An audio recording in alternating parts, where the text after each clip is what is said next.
Item 501. My learned friend. He was on his legs on last day, says that he would take small minutes. I'll start after that.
Today you're saying something?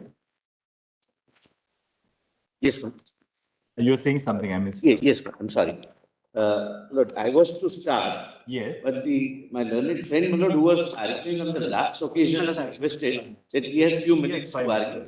I'll argue, my lord, after he completes. Sure. Because there's one item 501.1 as well, Milots. I would like to address just for 5 minutes because that arises out of section 9, Milots, not under 11 and 8. 5. Please, my lord, before he commences, Mr. Sibbal had concluded his arguments on Thursday, Yes. seeking permission to file a note on arguments on his behalf. Yes, you can file that. Great. And email a soft copy to the court master. Yes. Because I had submitted a note. You're in IA 58168. My lords. Yes, Mr. Long. Because I've tried to deal the questions that have fallen for my lords in the last 2 days. The first question that fell for my lords is how do you infer conduct under section 7? Where is the rule for conduct? My lords, in my humble submission is, my lords, that the provision of section 7 is pari materia to the New York Convention, Article 2.2. And generally, there's a handbook of judges, which International Council for Commercial Arbitration's guide to the interpretation of the New York Convention. You have made some submissions? Have you circulated? I'm just asking. Yes, Lord. I've circulated a note, my lords. What's Written submission. Pallav Mongia. The hard copies also. Yeah. So there's a handbook for judges.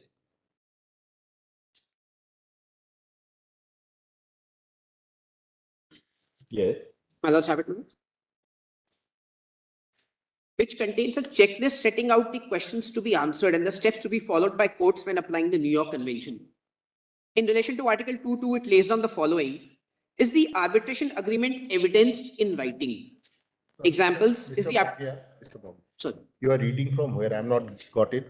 It's your compilation on behalf of the intervener? Yes. My lords, there's a compilation also. I've put the entire... All right. Just to save time, I was reading from the note only, which I've extracted. The relevant portion I've extracted. Justice. He is Sanjay Ghosh. Written submission. Yes, Lord. IA 58168. Got it. Milako? Mila.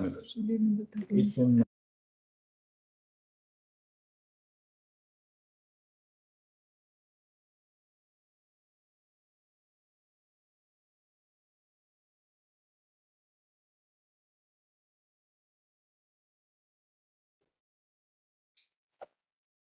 Correct. This one. Correct.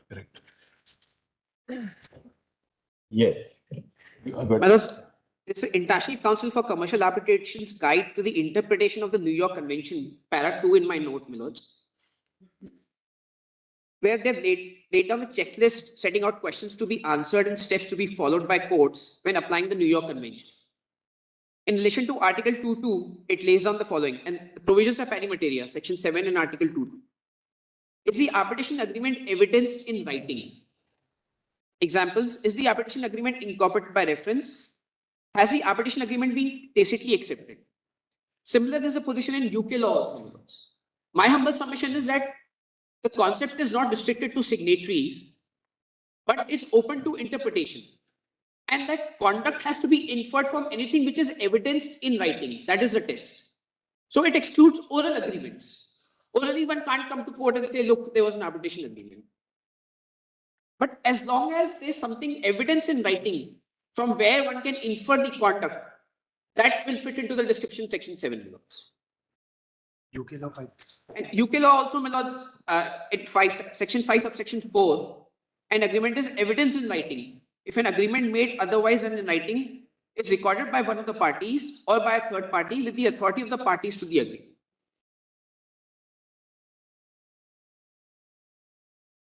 So oral agreements are barred, but anything evidence in writing should be enough to infer the conduct of the parties. Right. And there are two instances where my lords have given liberal interpretation to the arbitration agreements. One is a Trimax judgment, which I've quoted here. Second is one Govind Rubber. It's of 2005. I'll just read the relevant parameters. It's very useful. Perusal of the aforementioned provisions would show that in order to constitute an arbitration agreement, it need not be signed by all the parties. Section 7(3) of the Act provides that the arbitration agreement shall be in writing, which is mandatory requirement. 7(4) states that the arbitration agreement shall be in writing if it is a document signed by all the parties. But the perusal of clauses B and C of section 7(4) would show that the written document which may not be signed by parties, even then it can be arbitration agreement.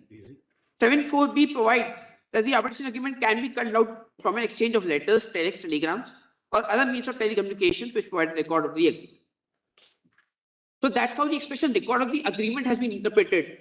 It's akin to evidence in writing. That's my humble submission.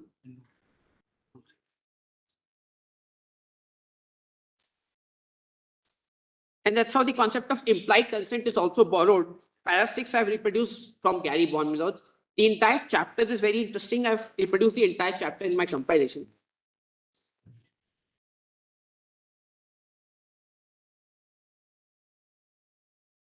Coming to section 8, my lords, interpretation of section 8. Because one of the main arguments that was made under section 8 was that there's no power vested in court under equity, and therefore equitable principles cannot apply. My response to the same is that these arguments come forth when the judicial fora or the courts are creation of that very statute. So they are bound by the powers given in that statute. But this is a case where courts are not creation of the statute or judicial authorities. They're already pre-existing under some provision. They have inherent powers. This act just gives an additional charge to those courts and say, look, you can exercise these powers also.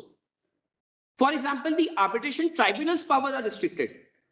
And where they wanted arbitration tribunal not to apply principles of equity, they have mentioned so in section 28(2). I have not reproduced the provision, but 28(2) clearly states that arbitration tribunal will apply principles of equity only when the parties agree so. So no such exclusion is made in section 8, my lords.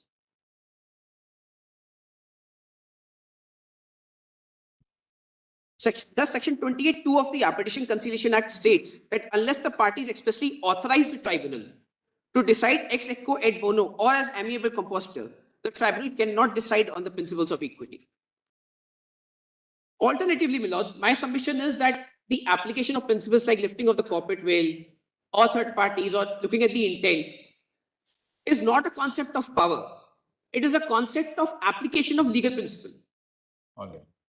For example, the lifting of the corporate veil, it's not a power vested in any particular statute like Companies Act, etc. But courts, while interpreting various statutes, resolving disputes which come before them, they apply the principles of corporate veil.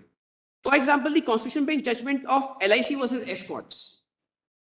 I have reproduced in para 3, B3, my lords, page 4 of my submission. This is a case which pertained to FERA. And there was no express provision, unlike the taxation statutes, which specifically provide for lifting of the corporate veil. In FERA, there was no such provision. Yet, the court was called upon to lift the corporate veil and see who's the owner. Similarly, industrial disputes also. The tribunals specifically try to find out who's the employer. And for that, if they have to lift the corporate veil, they lift the corporate veil.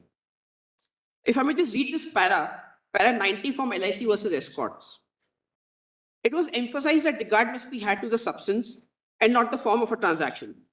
Generally and broadly speaking, we may say that the corporate veil may be lifted where a statute itself contemplates lifting the veil, like a taxation statute, or fraud or improper conduct is intended to be prevented, or a taxing statute or a beneficent statute is sought to be evaded, or where associated companies are inextricably connected as to be, in reality, part of one concern.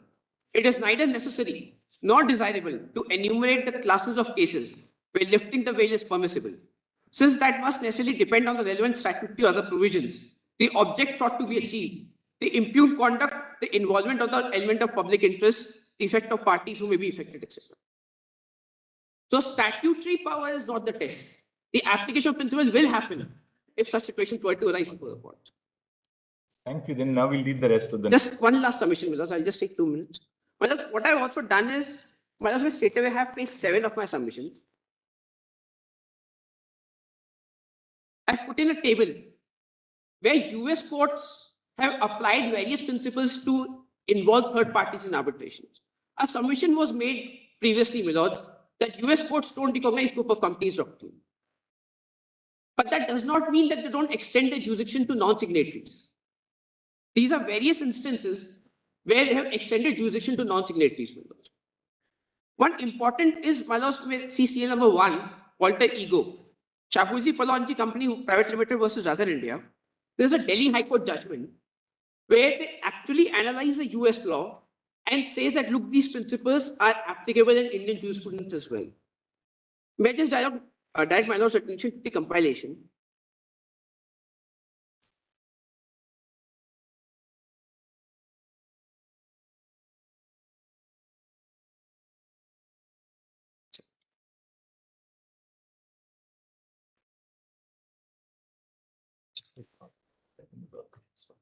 Once may have page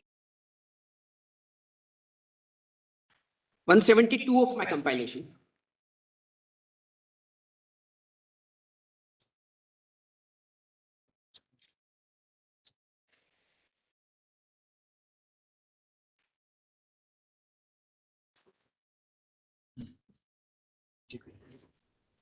Just may have straight away para 24 and 25 on page 178.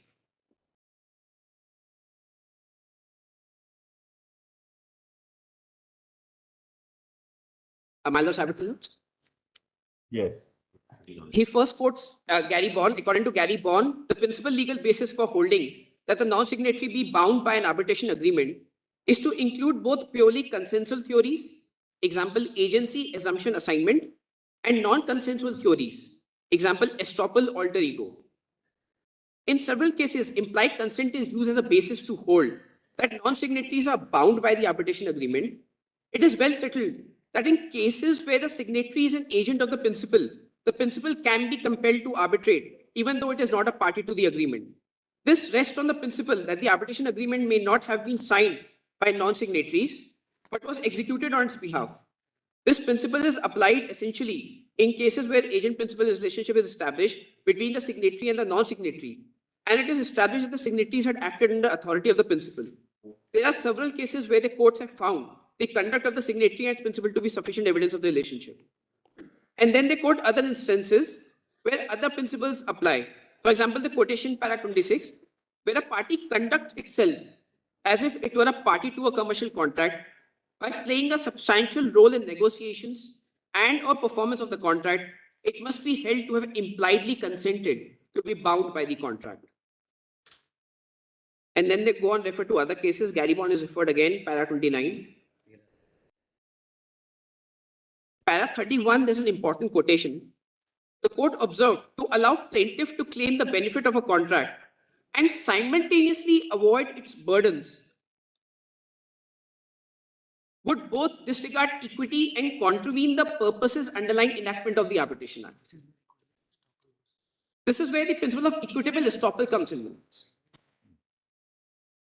And in the next para 32, a non-signatory may be stopped from avoiding arbitration where it knowingly accepted the benefits of an agreement with an arbitration clause. The benefits must be direct, which is to say flowing directly from an agreement. And then they go on analyzing Dow Chemicals. I'm skipping all of that. I mean, the US Supreme Court judgment is very important, para 37, where again they apply principles of equity estoppel. And then they repeat all the MTNL cases and all. And they conclude that they need not rely upon group of companies doctrine to reach their conclusion. There are other principles which are actually taken out of principles of contract, agency, and corporate law principles and equity to reach the same conclusion. My concluding submission is, my lords, that my lords are deciding the scope of group of companies doctrine, but my lords may consider that non-signatories should not be completely ousted from because of the ruling on group of companies doctrine. There are other tools available in the statute which permit application of addition of non-signatories to that. I'm highly obliged. Thank you, Ms. Mungia. It's 501.1, my lords, arises out of a section 9 petition. My lords. That is seal number. What's your I number? My lords, it's not an IA, my lords, it's 501.1. It's an SLP itself, my lords, which has been tagged with this matter. SLP number? SLP, it's SLP number 8607 of 2022. That's 501.1, my lords. Yes. But that is arising out of section 9, my lords, whereas the reference squarely is square section 8 and 11. So, my lords, that matter, my lords, should be detagged in my humble submission, my lords. Your matter. Yes, my lords, because that is specifically arising only under section 9. My matter. I am the petitioner in the matter. I'm preparing for the petitioner, Mr. Khambata. I appear for one of the respondents. One of the It's a respondents. little late in the day for my learned friend to get up at this stage and say, detag it. He's appearing for respondent 1 and 2. I do. Is that we are on this side of the table because the proposition that we advance is a proposition which is All right. distinct from the proposition. You're on only the other seeking side. leave to make submissions on law before your lordship. Yes, There's yes. going to be no foray into the facts at all. That's All right. right, we'll. Then, my lords, hear me for 5 minutes on section 9. Because, my lords, section 8 and 11. Let's hear them and then you can. Like that. So then I'll wait for me. All right. Yes, thank you. Wait, please, your lordship. Yes, Mr. Solicitor. Lord, I'll just, my lord, since now there is an addition of counsels, my lord, on this side, I'll also have to, my lord, compress the submission so that your lordships may at least, my lord, attempt to conclude on this today.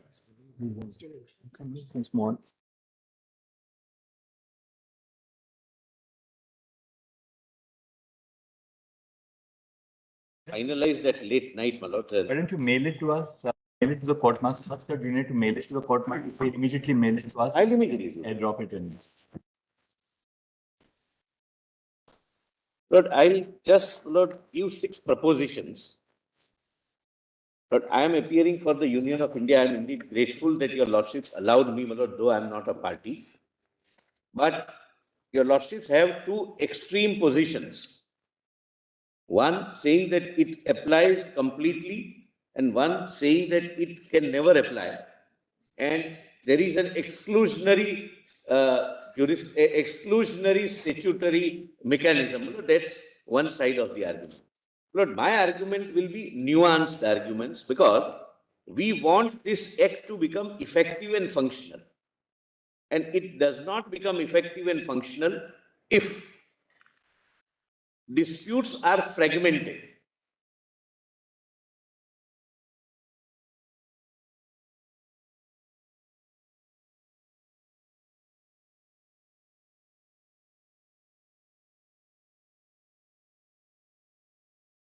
Yes. Lord, 5 points, my lord. I'll just very briefly take your lordships to the history as to how, my lord, this act came to be enacted. Because, my lord, some arguments are bound to be made. They were made on this side, will be made on that side. That some jurisdictions have accepted, some jurisdictions have not accepted this doctrine. That will be the first limb. Second limb would be that in my respectful submission, the doctrine of group of companies is intrinsically inbuilt in the statute itself. And I'll attempt to show that. There is no exclusion in the statute. There is no exclusion of this doctrine. It is there. Third, Sorry, what was the first point? Lord, first was a general history, my lord, Yes. because that would give your lordships, my lord, assistance as to how to interpret, my lord, our statutory mechanism in arbitration. All right. Second would be, my lord, that doctrine, group of companies doctrine is intrinsically inbuilt in the statute itself.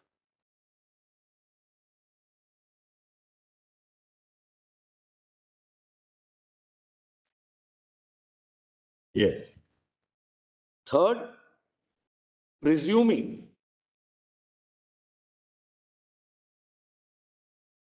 that the act excludes that doctrine or act does not at least include the doctrine. But my submission is going to be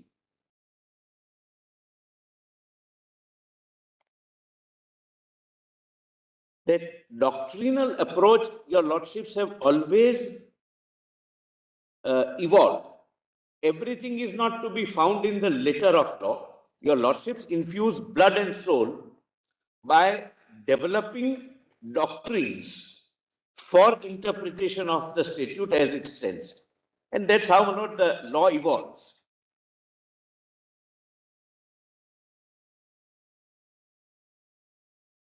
Fourth, my lord, how other jurisdictions have treated doctrine of group of companies, and what are the parameters, what are the contours they have relied upon. But ultimately, my lord, ultimately the bottom line of all these jurisdictions would be that your lordships may perhaps be able to lay down illustrative cases if your lordships accept the doctrine, but eventually it will be a case-specific determination if the doctrine is to be applied in our act.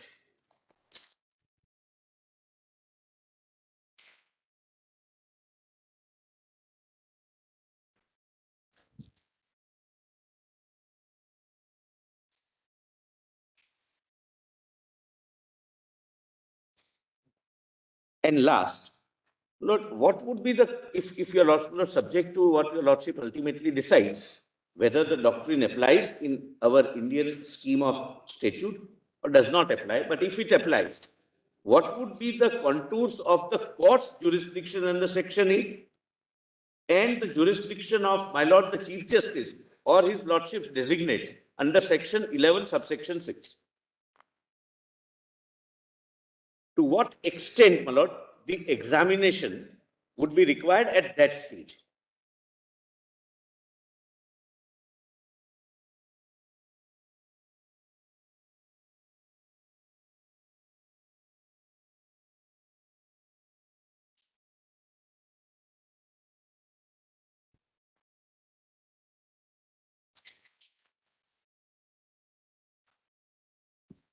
Yes.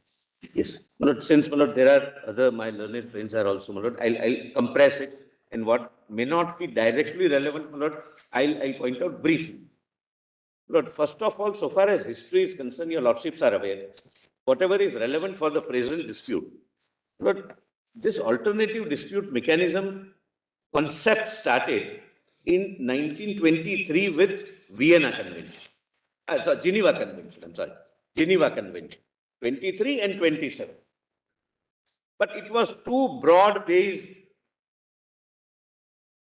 mechanism, and in fact, it was not a mechanism at all, which led to eventually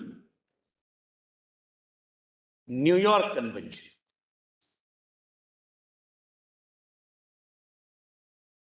The New York Convention essentially dealt with enforcement of foreign awards. There was no mechanism provided as to how to arbitrate. What are the powers of the arbitrator? What are the rights and responsibilities of the parties? What will be the substantive law? What will be the procedural law? What will be the curial law, etc.? Nothing was, my lord, in New York Convention earmarked, but 172 states, my lord, in the context of international law, 172 countries adopted the New York Convention. Lord, that a global need was found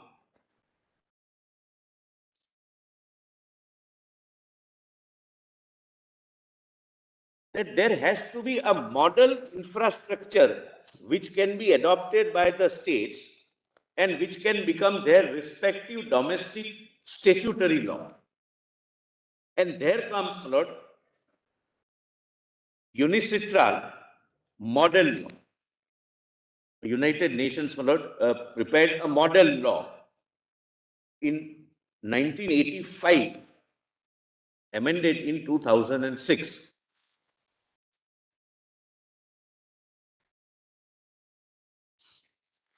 So there are 82 countries which have adopted the model laws, including India. Lord, why this is necessary? Broadly speaking, globally, there are two bifurcations or two divisions. One, who have their domestic law in tune with or in conformity with unicitral model law. They are broadly referred to as model law countries. And others, they go by their own domestic law. They have their own laws, may or may not be in conformity with unicitral law. Even if it is in conformity, it's not because they have adopted or assented to or become a signatory. They have picked up some issues. So there are two broad classifications of the countries. Now, my lord, I come to the main issue, Lord, my respectful submission and the first submission, that this doctrine is inbuilt in the statute itself.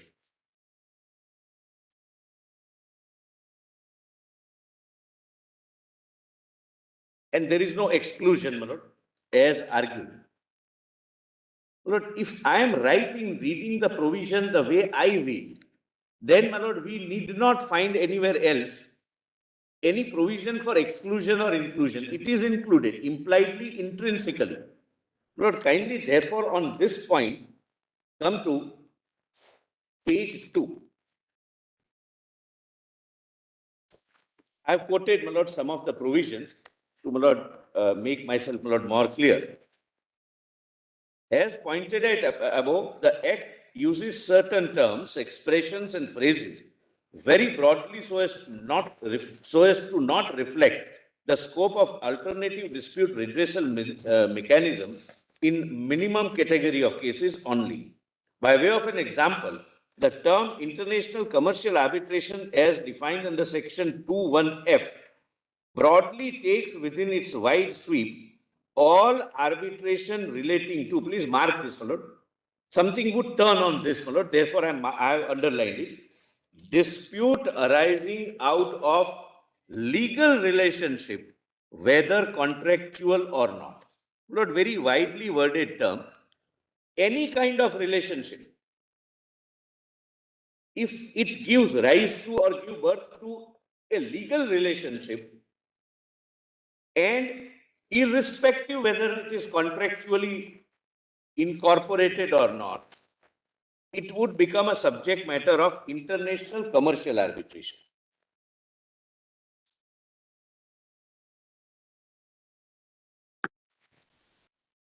Yes. So now, Lord, why I pointed out the unicitral model law which we have adopted. Unicitral model law essentially dealt with and deals with international commercial arbitration. The respectful submission is the commercial element of any dispute or a business sense element of any dispute is implicit, it's intrinsic in our Act also. Though our Act is not restricted to commercial disputes, there can be other disputes as well.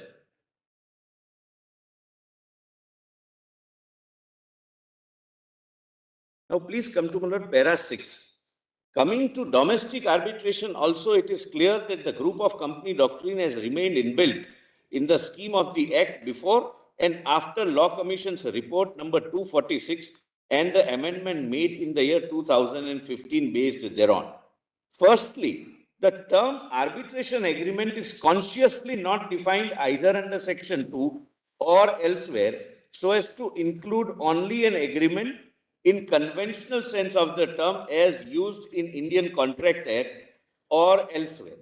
the legislature has very consciously avoided a restrictive definition which gives a conventional meaning to the term agreement, that is, a document executed by the parties at the foot of which the parties would put their signatures.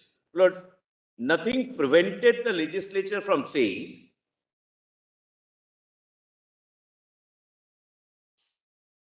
that arbitration agreement would be between parties who will be the signatories to the arbitration agreement. The definition says this, and in my respectful submission, it reflects the legislative intent. Arbitration agreement means an agreement referred to in section 7. Am I with your lordship? Yes.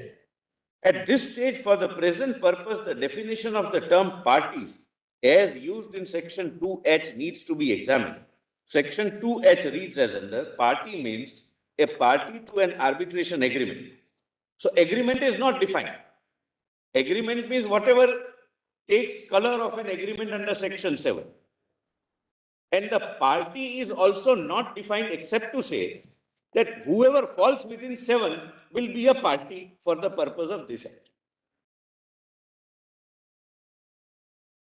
On true, meaningful and purposive interpretation of the act, that is speedy, less time consuming, comprehensive, unfragmented and effective resolution of all disputes, it becomes clear that section 7 itself statutorily recognized group of companies doctrine. The key word in my respectful submission is unfragmented dispute resolution.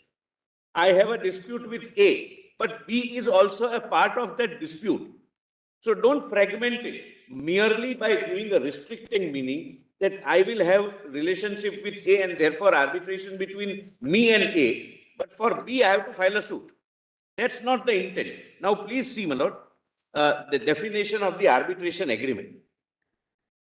Lord, I have quoted section 7. In this part, arbitration agreement means an agreement by the parties to submit to arbitration all or certain disputes which have arisen or which may arise between them in respect of a defined legal relationship, whether contractual or not. I would respectfully read, my lord, subsection 1 like this. Arbitration agreement is an agreement made by the parties when you can show that there is a defined relationship. It need not have contractual foundation. Then it would be an arbitration agreement.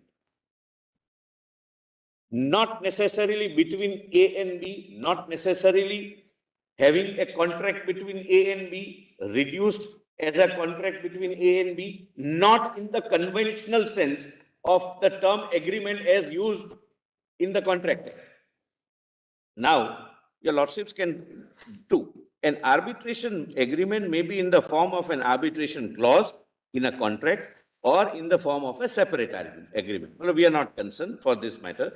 3, an arbitration agreement shall be in writing. Mr. Sybil laid emphasis on this, my lord, and read 4A with that. It will have to be in writing. And it is so. Lord, I can't dispute that. Now, please see 4A. An arbitration agreement is in writing if it is contained in a document signed by the parties. This is the first kind of arbitration agreement. This is not the only kind of arbitration agreement. If it is signed by the parties, then it is an arbitration agreement. But B, Lord, if the legislature would have stopped at 4A, possibly the restrictive meaning was possible. That it has to be signed by the parties, it should be in writing, and that document only creates a legal relationship, defined legal relationship. But please come to B. Now there is no, my lord, arbitration agreement as contemplated under 7.4a. An exchange of letters, telex, telegrams, or other means of telecommunication, including communication through electronic means, which provide a record of the agreement. Please, my lord, mark which provide a record of the agreement. Lord, in my respect, Record of the agreement would mean from which you can deduce the essential terms of the. I am obliged, my lords. I could not have put it that succinctly. My respectful submission is the record of the agreement means any act of agreeing to certain things, not agreement in the conventional sense. So, my lord, if there is an exchange of correspondence between A, B, and C, the contract may be between A and B, but the correspondence reflects that C also understood the contract to mean that he will also perform some part of the contract. And I'll show, my lord, how such instances have happened. I'll show very, very briefly. But suppose back-to-back contracts, that during the correspondence between us, I say that I'll supply to Mr. Khambata and Mr. Khambata will in turn supply to Mr. Nakul Dev. The arbitration may be between the two, the agreement between the two of them. But during the correspondence, it comes out that I have also agreed to certain things to be done in a certain way. Then, not merely because I am not a party to the arbitration agreement or arbitration clause, if it is a separate agreement, but I cannot say that now I can't be joined in your. Otherwise, my lord, the legislature would have used a very simple language. Arbitration agreement means an agreement between the parties to the dispute. And the parties would mean signatories to the agreement.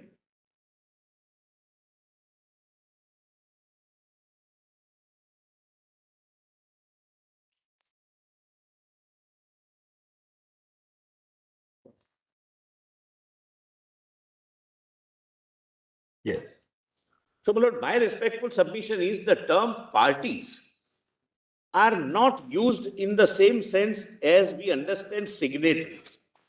You can be a party without being a signatory to an arbitration agreement or a substantive agreement which contains an arbitration clause. Now, my lord, kindly see page 4, para, at the foot, para 11. The concept of business prudence ingrained in section 2(1)(f) for international commercial arbitration is again inbuilt and ingrained in section 7.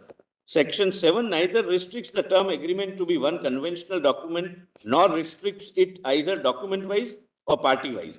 It uses a broad expression defined relationship, whether contractual or not. This is clearly suggestive of the legislative intent that any kind of legal relationship, even if it is not contractual, that is, there is no contract between the entity, my lord. I am not using the word party or signatory. Between the entity whose actions or participation results in a defined relationship can form the subject matter of an arbitration agreement. That's why this wide definition consciously chosen. 12, my lord, I have already pointed out. 13. Section 7(4) mandates an arbitration agreement to be in writing. The conventional agreement which comes to one's mind, that is a written document describing inter se rights and liabilities between the signatories to the document, bearing the signature of such contracting parties in such agreement, is placed in section 7(4)(a) as a separate and distinct category. Now, next. The said agreement contemplated under 7(4)(a) is, however, not restrictive, but will be guided by 7(1). So, my lord, there can be, my lord, kindly pause here for a minute.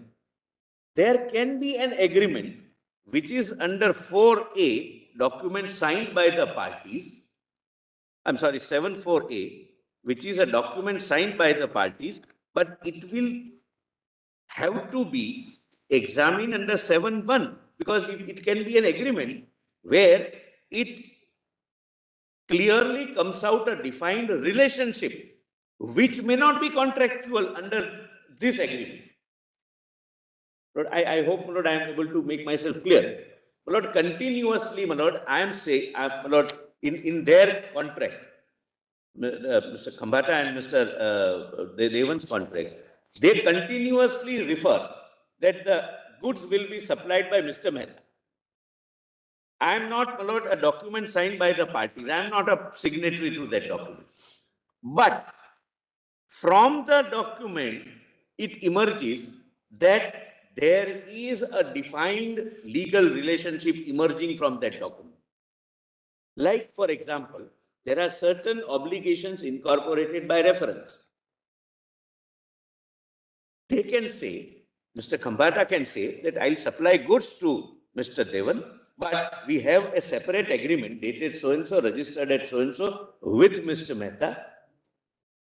And he has agreed thereby that he would supply the similar goods to me, which I will supply to him. So You may not have bargained for a contractual relationship between you and Mr. Diwan, in your example. Yes. Unless there is a tacit acceptance by you of the obligation which Mr. Khambata has assumed to supply goods to Mr. Diwan, you would not be liable.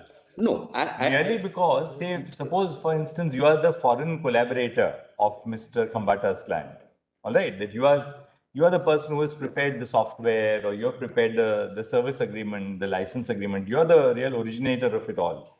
Unless there is something to indicate that, look, you have assumed the obligation, or that you stand behind the obligation which Mr. Khambata has assumed to. I vowed. Yeah. That is why I emphasize it must emerge a defined legal relationship with respect to the dispute. I'll just give an example, simpler example. Look, Tata Steel is a Tata group of companies. Yes. Tata Motors is a Tata group of companies. Suppose Tata Motors enters into an agreement with me for buying certain products, tires, machinery, etc., and there is a dispute between the two of us. I can't involve Tata Steel saying that it's a group of companies. If he is unable to pay, you pay. But if there is a defined legal relationship with third person, and that is how the courts have construed, defined legal relationships are presumed under various doctrines which your lordships have evolved in other jurisdictions also. Back-to-back contract is one such thing. It would be a fact-specific determination. Right. There would not be any straight jacket answer. But the point I am respectfully urging for your lordship's consideration is there is no exclusion. In fact, Section 7 incorporates group of company doctrines by not restricting it to mere parties to the agreement, except in 7(4)(a), but it restricts even correspondence. There can be a correspondence that, all right, we supply, they supply, etc., etc. Lord, now kindly come to page 10. It is thus clear that even if there is a contractual document in existence between party A and B, as contemplated under section 7(4), I'm sorry, page 6, page 6. It is thus clear that even if there is a contractual document in existence between party A and party B, as contemplated under section 7(4)(a), if both of them have a defined legal relationship with entity C or D, qua the dispute, not, my lord, some other relationship. I am now, my lord, restricting to give a purposive meaning, my lord, and to ensure that it doesn't become an unruly horse where anybody and everybody is included. Qua the dispute, an arbitration would take place amongst A, B, C, and D, irrespective of as to whether A, B, C, or D are contractually connected with each other, or irrespective of whether C or D are signatories to the document contemplated under section 7(4)(a). Well, this is the crux. So parties are not to be read as synonymous of signatories, and the existence of a defined legal relationship can be inferred from the correspondence also. Lord, kindly come to, ignore 14, come to 15. Lord. Section 7(4)(b), however, makes above referred legislative intent more clear. It specifically does away with mandatory existence of a conventional document only to be regarded as an arbitration agreement. Under the scheme of 2H and 7, even exchange of letters, telex, so and so, is an arbitration agreement if it provides a record of agreement based upon a legal relationship. Now, my lord, next is relevant, as my lord very succinctly, my lord, fell from my lord the Chief Justice of India, the subpara.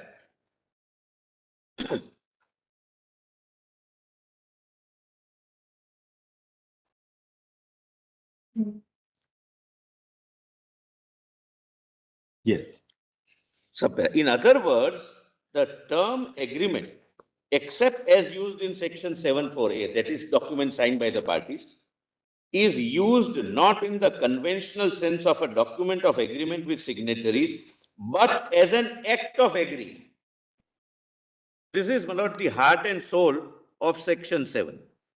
Whether contractual, not contractual, if it gives rise to a defined legal relationship and there is a reflection of some act by even non-signatory agreeing to something by each and every mode, whether contractual or not, and may be between more parties if all of them constitute a legal relationship in a transaction. This is how, my lord, the letter of section 7 will be infused with spirit and blood by your lordships by interpretation. No, Mr. Mehta, My lords. see, the contract, the correspondence between A and B, and what they decide is, it is the C who will supply. But C is not a signatory, the example that you have taken. Now, unless there is a conduct in furtherance of the contract between A and B by C, you can't rope in C. There has to be a conduct. Your lordships are right. And the conduct is in furtherance of the contract between A and B, although C is not a signatory. So therefore, just the correspondence between A and B will not drag in C under the group of... I bow down. Your lordships are right. My lord, the example which I would wish to give to buttress my argument would be this. What is essential is something should emerge to be a defined legal relationship. Number one. Number two, it need not be a document signed by two parties as an agreement. It can be exchange of letters. Now, in the same example which my lords were pleased to give, Lord, suppose there is a correspondence between A, B, C, A to C, C to B, B to A, and if it can be found out that because of this correspondence, though the arbitration clause is only between A and B, but C has also participated. He was a part of the negotiation process. He also given certain assurances, etc. Then C cannot say that I am not a signatory to the contract between A and B, and therefore I cannot be a part. Therefore, in this example, really speaking, there's a predefined relationship, pre-existing relationship between A and C when A agreed to... Or B and C for that matter. Yeah. A, B and C, Mr. You are A or you are C. Mr. Kambata is A and Mr. Diwan is B. Correct. So when A agreed to supply goods to B, and there is obviously in your example, there is exchange of correspondence, there is an exchange of emails, there is an exchange of communication between C and A and B, and by which C also is intrinsically a part of either the negotiations or the performance or the execution of the contract. These cases may not be that difficult. Question will arise where C has completely stood separately and away from the contract. Bystander. He's a bystander. But there is a pre-existing relationship between A and C, which is, which is what you, I'll just go back to your, the way you have formulated it at page 7. A, an agreement, arbitration agreement as understood under the Act is not a conventional agreement only. Fair enough. An arbitration agreement can take place whenever certain disputes arise among entities when such entities have a defined legal relationship. That is your must. That is your relationship with C's relationship with A. Then C. No, with the dispute. With the dispute. No, not with the parties. Existence of a defined legal relationship with the dispute. With the dispute. With the contract, I would say, with the contract. we'll add in B then, have a defined legal relationship with the dispute or the contract. Or contract. I may not be a signatory to the contract, but I have from the exchange of correspondence by some action. For example, my lord. So long as we say quay the contract, I think then it becomes a little more structured. Yes. Once we add quay the contract. Correct, my lord. My lord, for example, there is a tender floated by Mr. Diwan, and my learned friend Mr. Khambata is participating, where there is a requirement that some company having more than 500 crores turnover will stand as a guarantor so that he can supply the goods to him. I am that company. I stand as a guarantor, and there is an exchange of correspondence. Then it will be, my lord, a fact-specific determination. But I cannot say that because I am not a signatory to your contract, I am out of it. If there is a defined legal relationship emerging from our actions, because therefore the legislature says contractual or not, there can be a defined relationship without entering into a formal contract. So how does this relationship come in? By your agreeing to be the guarantor in the contract between A and B. So therefore you have entered into, or you have acted in a manner which has furthered the contract. So you can't be saying that I am a bystander there. In that, Therefore, you can't be saying in that case that, look, I'm not a formal party to the arbitration agreement, which was a contract between A and B, which contains the arbitration agreement. For example, there is a... Ultimately, Mr. Mehta, therefore, it boils down to how you will interpret that particular fact situation. Exactly. It will So have really, it should not be laying down fact-specific It determination. should not be laying down extremely rigid or tightly controlled. Cannot be and should not be. That's my respectful So support. then it will be very dangerous. Yes, well, that cannot be, and that's what I have said, that it will have to be a fact-specific determination. Suppose a Chinese company has a local Indian company as its subsidiary and is entering into contract with local Indian other companies or other individuals, and the Chinese company agree that yes, we are behind it, we are a financially sound company, you can enter into this relationship, and there is an exchange of correspondence, which gives rise to a defined legal relationship. Its relationship is not that of a mortgage, that of a guarantor. The legislature doesn't use a particular kind of defined legal relationship. Any defined legal relationship, Whether contractual or not. Contractual or not. So that's my respectful submission. Lord, para 18, Lord, your lordships need not read, I'll just orally point out. Your lordships were shown that What would be examples of non-contractual legal relationships? My lord, non-contractual, I have given, my lord, some of the examples. There are several theories, my lord, which have emerged in other jurisdictions. My lord, for example, back-to-back contracts. My lord, they have a contract. They have to have a contract. I am not a signatory. I am not bound by any defined legal relationship. But I have a back-to-back contract with him. And the facts suggest that I'll supply to him, which he will in turn supply to. So technically, there is no contractual relationship so far as I am concerned.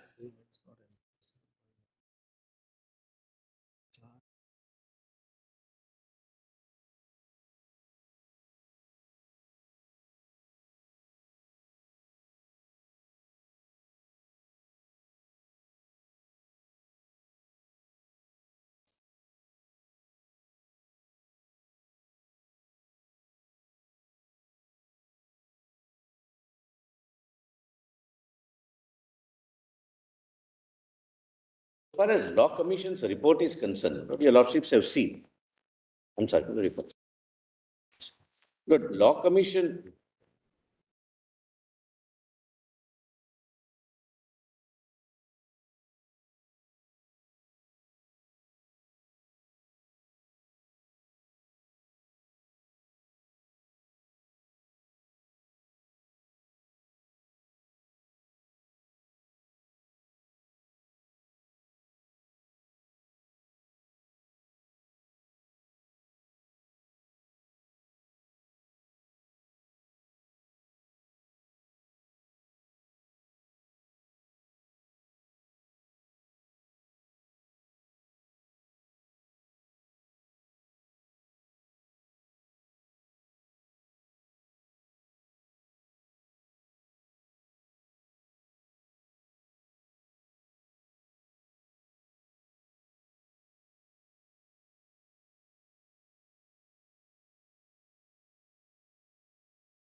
B and A materializes and B ultimately supplies the goods to C. Transaction, C is not at all aware what is going on between. One fine day, problems crop up.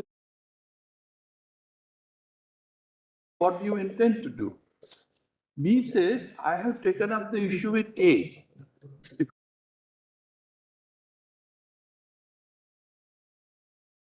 I have nothing. How am I concerned? Can C drag A into the arbitration? Cannot. And the reason is simple. There is no defined legal relationship which came into existence. So therefore, one or two instances, Mr. Kambata may also assist us. What could be a good example of a non-contractual legal relationship? Therefore, my lord, in this very example, my lord, I'll point out. C wants some goods, my lord, and he believes that we will be able to supply it. Now, there is an exchange of correspondence between them that I want this description of goods. You may develop it a little that in this confusion, there may be some correspondence between A and C at a later point. Exactly, I'm coming to that. Perhaps C may be able to drag A.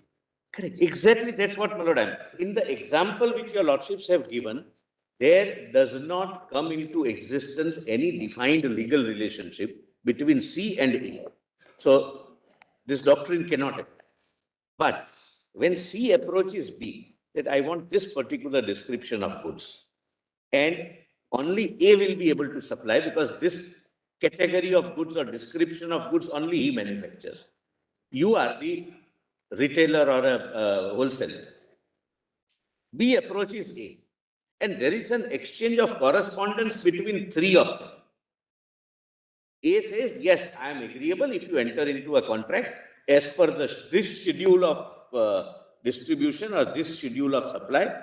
I will be able to supply every month 300 units, and I assure C that I'll supply it to B. Whatever is your financial arrangement, you have your financial arrangement. I can only say that I'll be able to supply. Now, a defined legal relationship comes into existence. He is not just a bystander, as my Lord Justice Roy, my Lord, very rightly, my Lord, points the word. He is a party to the negotiation. The very fulcrum of the contract is based on his agreement. He is not a signatory in the contract between B and C. But if a dispute arises because of his failure of supply, then he can't run away from the responsibility only on the ground that he is not a signatory to B and C. That's, my Lord, the contours of the document. So again, a fact situation.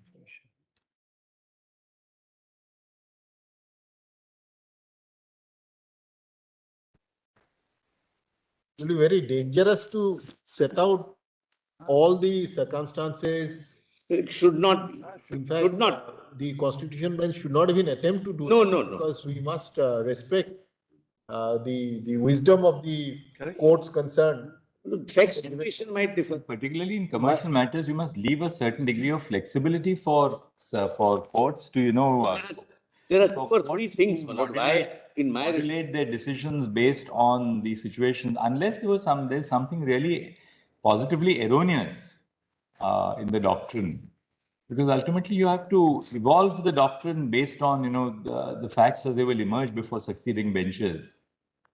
Therefore, my ultimate, the fulcrum of my argument is that your lordships would decide whether this doctrine is excluded from Indian law, and if not, whether the doctrine is applicable, and the fact situation in each case to be decided, my lord, either at the stage of section 8 or at the stage of section 11 or maybe at the stage of section 16. Somebody may raise a dispute, my lord. Section 11 comes when there is no agreement between the parties and we have to approach the Honorable Chief Justice or his lordship's designate. But suppose there is a dispute between the two of us, we jointly go before an arbitral tribunal, joining C also. He can raise all these issues. Actually, Mr. Solicitor, the last few words of section 7.1, which may have arisen or which may arise between them in respect of a defined legal relationship, whether contractual or not. These words define what is the origin of the dispute. or what is the source of the dispute? The dispute, there has to be an arbitration agreement. An arbitration agreement is an agreement to submit disputes which have already arisen or which may arise in future. There's no dispute today, or which may arise in future. But existence of relationship. But which may arise between them and in respect of a defined legal relationship, whether contractual or not.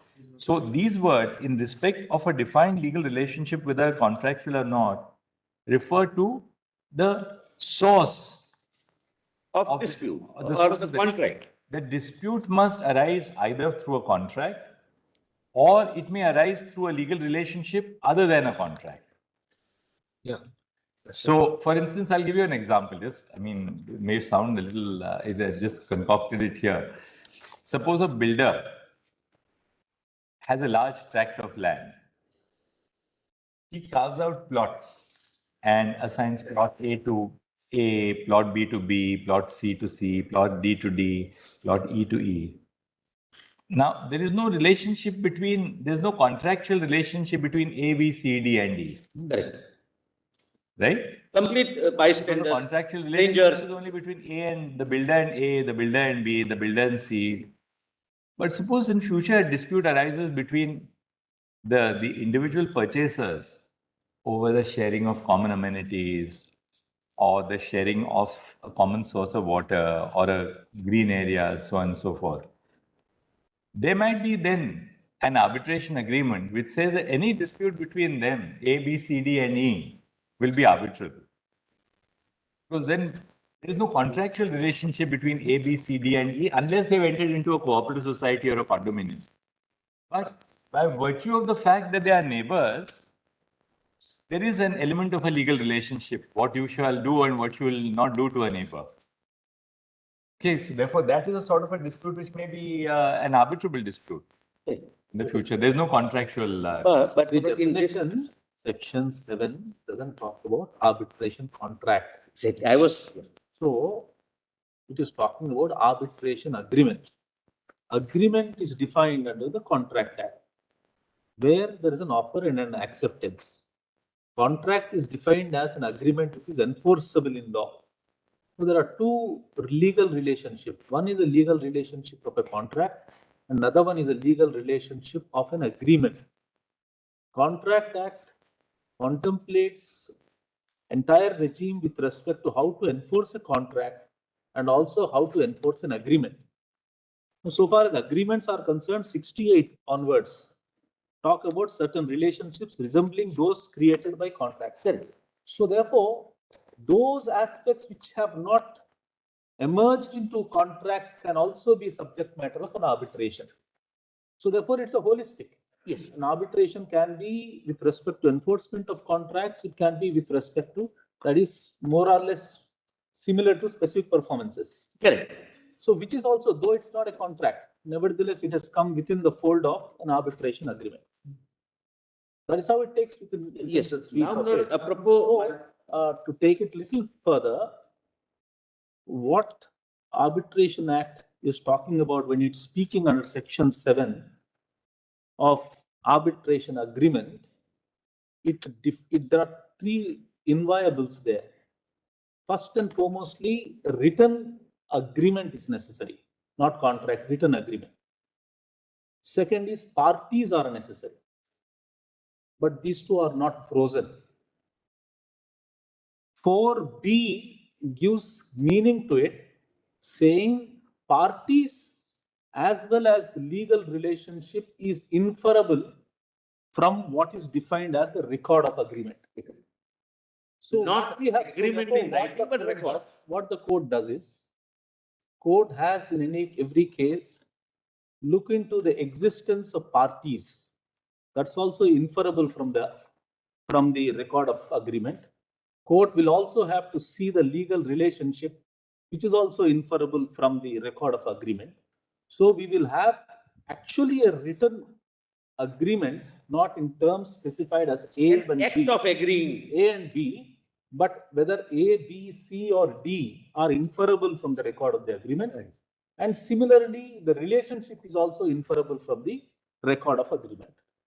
So really speaking, coming to the question, what is What the are we constitution deciding? bench supposed to do? It's already there. Why this reference? The argument was We can that perhaps the discharge the doctrine, reference. the argument was that there is an exclusion of the doctrine. There's no There is specific the subject to judgment hearing, which is Mr. Rai. staring in our face. Another thing. There's no apropos, my specific lord, exclusion, as you rightly said. apropos, my lord Justice, my lord. I'll give you another example of a legal relationship which was not contractual, which can be subjected to arbitration. Suppose there are 5 brothers and sisters. They have a common property. They want a partition of the property. They want their shares to be identified, or the shares are given in law, but they want a division by metes and bounds. There's so many arbitrations which take place. There's no contractual relationship between the members of a family. If they are partners, there's a contractual relationship. So, Lord, because then there's a partnership agreement. Your Lordship, sir. But if there's a non-partnership dispute between, say, members of a family, you can submit that dispute to arbitration. What is excluded, of course, is just as Ravindran said, where it's in rem. Then you can't. That's correct. So you can't. It's a will. So the will operates in rem. Once will is probated, probate can't be referred to arbitration. So it's in rem. Or that's right. Or something which is determinative of legal status, like the paternity of a child. That you can't refer to arbitration. As just Ravindran carved out, admiralty. 1, 2, 3. My lord, 3 areas are out of. Lord, now, apropos, my lord, your lordship, my lord,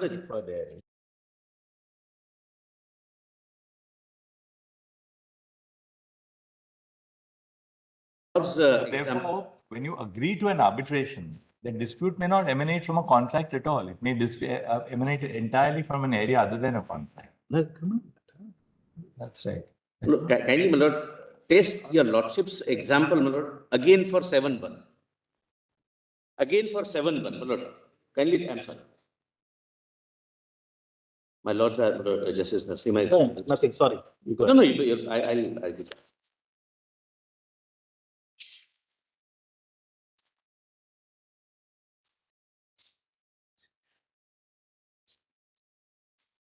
Yes, Mr. Mehta. So yes, Lord, taking your lordship's example, just Lord, then I'll move on to the other point.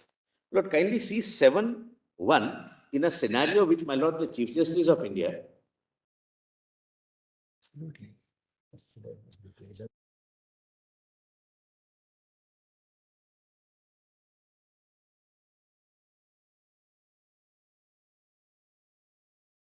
Matter of fact, discovery, chair, and etc. Your lordships have examined the fact-specific situations. In fact, it never required a reference. I'll assist your lordship. Kindly come to 7-1 again, my lord, in the context of your lordship's illustration that a builder having a separate agreement contract with A, with separate with B, separate with C, and some dispute between A, B, C, D. Now, please see, it is in this part, arbitration agreement means an agreement by the parties. So, builder can't be roped in unless there is something to suggest that he also has acquired certain responsibilities. Way that dispute. And it should be resulting into some kind of a defined legal relationship, which may be contractual, which may not be contractual, which may be, my lord, arising in case of, my lord, illustration like this nature, my lord, easement. Whatever, my lord, I'm not giving examples. My lord, now I'll move forward. My lord, there was a reference that there is a Law Commission's report. Lord, 246th Law Commission report. I'll finish it in 5 minutes, this Law Commission report one. Lord, there was a suggestion. There were 2 suggestions. Lord, page 7. A. The Law Commission merely recommended amendment to section 21H, that is parties, and not to section 7 of the Act. In other words, even the Law Commission did not find that without amending both section 21H and 7, group of companies doctrine cannot be statutorily recognized. They never said that you amend section 7. B. The said definition was not required to be mandated as the suggested definition. If read, my lord, your lordships can skip, my lord, I have reproduced and possibly somebody has read, my lord, 61 to 64. of Law Commission's report before your lordship. But see, when section 7 provides for a permissible dispute resolution, even amongst the third party, even if they are not contractually bound with each other, mere enlarging the scope of the term party to add person claiming through or under such party, that was the amendment suggested, may perhaps restrict the wider meaning of section 7. And therefore, my lord, maybe that is not accepted. Lord, I hope, Lord, I am able to make myself clear. Section 7 is very widely worded so as to include every kind of legal relationship if there is an agreement shown to exist, whether agreement is contractual, not contractual, irrespective of that. Now, if the definition of section 2(1)(h) is amended, it would restrict that either person claiming through him. So possibly that can be the reason it was not, my lord, amended. Lord, the officer of the law ministry is here, my lord, with the record. I don't want your lordship to see, but if your lordship wishes, I can place it, my lord, and your lordships can see them. I can show it to others. Is there anything specific in that? Lord, the only thing is, my lord, that there is a table. The Law Commission suggested several amendments. Left-hand side column mentions the suggested amendment.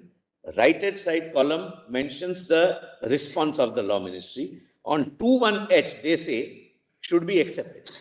But thereafter, it never materialized when a bill was prepared, which became an act in 2015, the Amendment Act.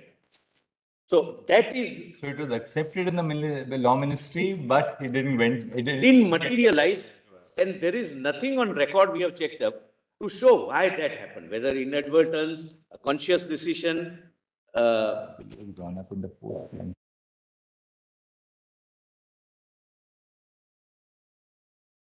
To explain that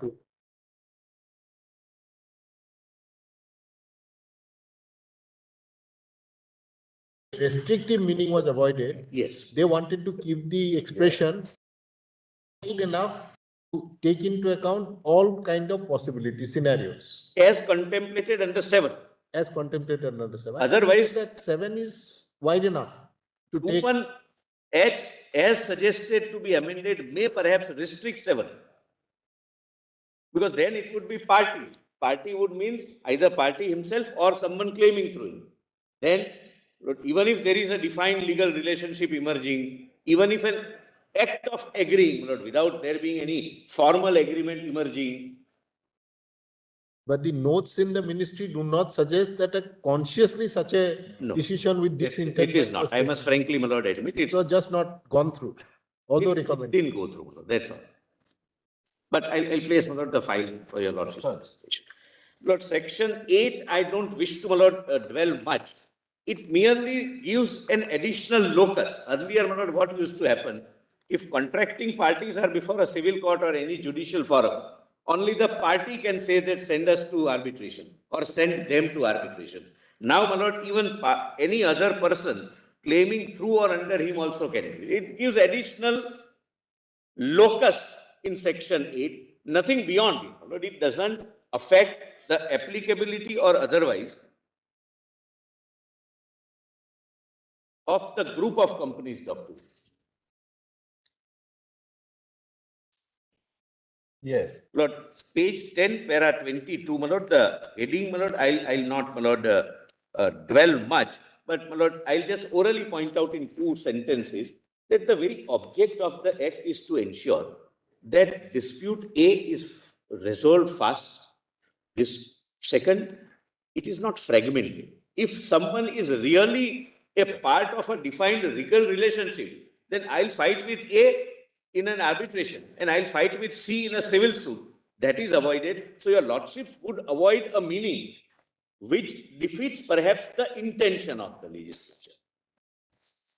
Lord, now page 11. Lord, your lordships may not again read it. I'll just orally point out what my submission is. May I read, my lord? Or yes. Page 11. 11, para 28. Lord, the submission is that every jurisprudential doctrine may not have its foundation or basis in a statute. Lord, Lord, without reading it, I'll just orally point out what my respectful submission is. Lord, the legislature provides the letter of law, Yes. and your lordships, by judicial interpretation, infuse the spirit and blood in it. And that is, my lord, the doctrinal approach. Lord, for example, doctrine of estoppel, the doctrine of legitimate expectation, nowhere to be found in any statute. Promissory estoppel. Promissory estoppel, my lord. There are, my lord, the doctrine of piercing corporate veil. It's not part of any statute. Doctrine of proportionality. It's not a part of any statute that it has the punishment or act should be proportionate to what is being dealt with. Then doctrine of causes homices. So, my lord, jurisprudence evolves once the letter of the law is interpreted by your lordships and your lordships infuses blood and soul in that letter of law provided.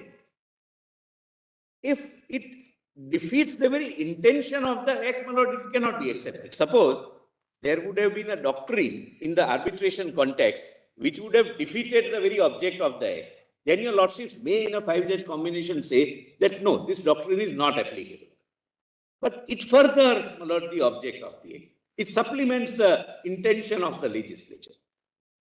Lord, now the question is, when there is statute silence in the statute law, can the doctrinal approach be incorporated while dealing with that law? But to put it differently, when this was an argument, that when there is no reference to group of companies doctrine, can you read that into section 7 or any other provision merely as a doctrine which is evolved by judicial interpretation? Lord, there is a recent judgment of the United States, my lord, United States Supreme Court, my lord, and allow me to read that page 30 in arbitration. In arbitration, my lord. Lord, therefore, my lord, before I read it, my lord, please examine. There are several countries broadly classified as those who have adopted the model law of UNCITRAL, those who have not adopted the model law of UNCITRAL, but all have their domestic laws, maybe fully in conformity with UNCITRAL, maybe partly in conformity with UNCITRAL, maybe completely different from UNCITRAL. Whether they can use the doctrinal approach or not, as per their domestic policy. Suppose India is UNCITRAL compliant law. Can we not have some doctrine? Lord, that is answered by the Supreme Court of United States at page 13. Lord, the citation I have given, Lord, and I have placed, Lord, the judgment also, Lord, GE Energy Power Conversion Finance. Lord, para 13, Lord, may I read this judgment, Lord? This silence is dispositive here because nothing in the text of the convention could be read to otherwise prohibit the application of domestic equitable estoppel doctrine. Now, please mark it. Equitable estoppel doctrine is a facet of group of companies doctrine. I'll show you. Equitable estoppel doctrines.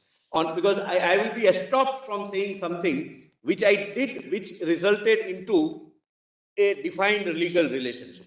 Only one article of the convention addresses arbitration agreements, Article 2, and only one provision of Article 2 addresses the enforcement of those agreements. Article 2.3, the text of Article 2.3 states that courts of a contracting state, like India, but India would be a contracting state in this context, shall refer the parties to arbitration when the parties to an action entered into a written agreement to attribute and one of the parties requests referral to arbitration. The provision, however, does not restrict contracting states from applying domestic law to refer parties to arbitration in other circumstances. That is, Article 2.3 provides that arbitration agreements must be enforced in certain circumstances, but it does not prevent the application of domestic laws that are more generous in enforcing arbitration agreements. Now, please mark this, my lord. Article 2.3, that is UNCITRAL, contains no exclusionary language. It does not state that arbitration agreements shall be enforced only in the identified circumstances. Given that the convention was drafted against the backdrop of domestic law, it would be unnatural to read Article 22(3) to displace domestic doctrines in the absence of exclusionary clause. There has to be a statutory provision excluding the doctrine. In absence, doctrinal approach will be available to the courts while interpreting the arbitration agreement. This interpretation is especially appropriate in the context of Article 2. Far from displacing domestic law, the provision of Article 2 contemplates the use of domestic doctrines to fill the gaps in the convention. For example, Article 2(1) refers to disputes capable of settlement by arbitration, but it does not identify what disputes are arbitrable, leaving that matter to domestic law. Then, my lord, some judgment is cited. Similarly, Article 2(3) states that it does not apply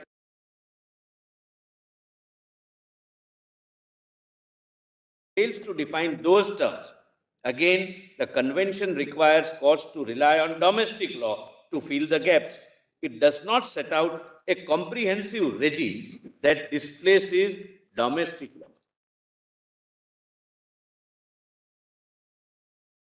In sum, the only provision of the convention that addresses, dear lordships, can, my lord, lord,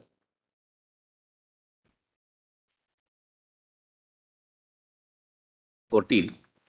In sum, the only provision of the convention that addresses the enforcement of arbitration agreement is Article 2(3). We do not read the non-exclusive language of that provision to set a ceiling that tacitly precludes the use of domestic law to enforce arbitration agreement. Now here one can read, my lord, doctrine. There is no exclusion by the statute. Statute could have excluded. Statute could have excluded, subject to, Lord, meeting with your lordship's test if challenged. Lord, New York Convention, my lord, I have addressed your lordships, my lord, I will not take your lordships to, my lord, that. Kindly come to page 17 directly, my lords. Some of the parameters which are considered, my lord, we have examined for your lordship's assistance, and my lord, it would be your lordship's pleasure, my lord, whether I go into this in detail or not. I may not go to, if your lordship, my lord, feel that it might unnecessarily consume time, but the exercise is this. What are the parameters considered by other jurisdictions of the world to incorporate, to accept the group of the company doctrine? It's not just, not group of the company, that somebody is a company and is group company of somebody else. That's not the only thing. Lord, please come to, my lord, page 19. Representation, agency and apparent authority. Often theories of agency and these are illustrative. These are not exhaustive. It would depend upon the fact-specific situation. Often theories of agency and representation are relied upon to bring an arbitration claim against a party who is not signatory or a part of an arbitration clause. Though the exact meaning of the agency and representation is different in each jurisdiction, the fundamental principle is that one party, acting as an agent, execute a contract on behalf of other party, which will be the principal. Then irrespective of who the signatories are, both are liable. In this kind of scenario, questions have arisen as to whether the principal authorized the agent with categorical power to enter into and bind the principal in the arbitration clause, or the power so conferred was general authority to enter into a contract which is a substantive contract. But most of the case law is on this, that I authorize my agent to enter into a contract, but my authority can be specific, that all right, you bind me even for arbitration, or my authority may be limited, that bind me in the main substance of the contract. If there is a dispute, two of you settle. That would be fact-specific. Variety of situations have arisen under this head. If from the agreement, whether an agreement in conventional sense or an act of agreeing through correspondence or other acts, expressly confers power on the agent to bind the principal, even with regard to the arbitration generally, the doctrine is made applicable and the principal is joined in arbitration proceeding and is bound by its outcome. Now, my lord, some jurisdictions have gone a step further. There may not be any express authority, but a presumed or ostensible authority. Somebody, my lord, gives an impression that I am authorized and the principal doesn't object by his act of commission or omission. Please see, my lord, absence of actual authority in some jurisdictions, the courts are also examining whether a party not mentioned in the arbitration clause should still be bound on the basis of apparent or ostensible authority of the party which is a party to the clause or substantive contract. In the event of a party initiating arbitration against a non-signatory or a non-party, the claimant will have to satisfy two conditions. But these are the broad conditions, my lord, which are generally found in all jurisdictions when it's a question of fastening the responsibility based on ostensible authority. A, the principal had very apparently induced by way of a false representation the claimant to believe that the agent had the authority to bind it in an arbitration clause. B, such misrepresentation can also be implied based on the existence of undeniable and intricate business and corporate links between an ostensible principal and or the ostensible agency, which can reasonably lead the claimant to believe the existence of such an authority. This will again be a subject matter of fact situation in each case. Lord, I can skip, Lord, others. Kindly come to third party beneficiary.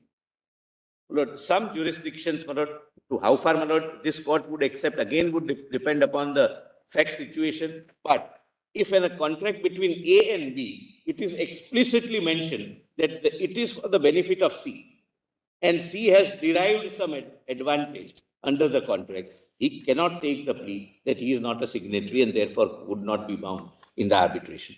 Then party taking direct benefit. Now, I have given some judgments also. Lord, I don't think, my lord, I should read those judgments, but this is for your lordship's assistance. And we have placed, my lord, the copies of the judgment, my lord, if your lordship considers it at your lordship's, my lord, leisure to read. Then, my lord, incorporation by reference. My lord, I am not reading it. I'll just generally give the overview, my lord. There are judgments, my lord, which I have cited in the footnote.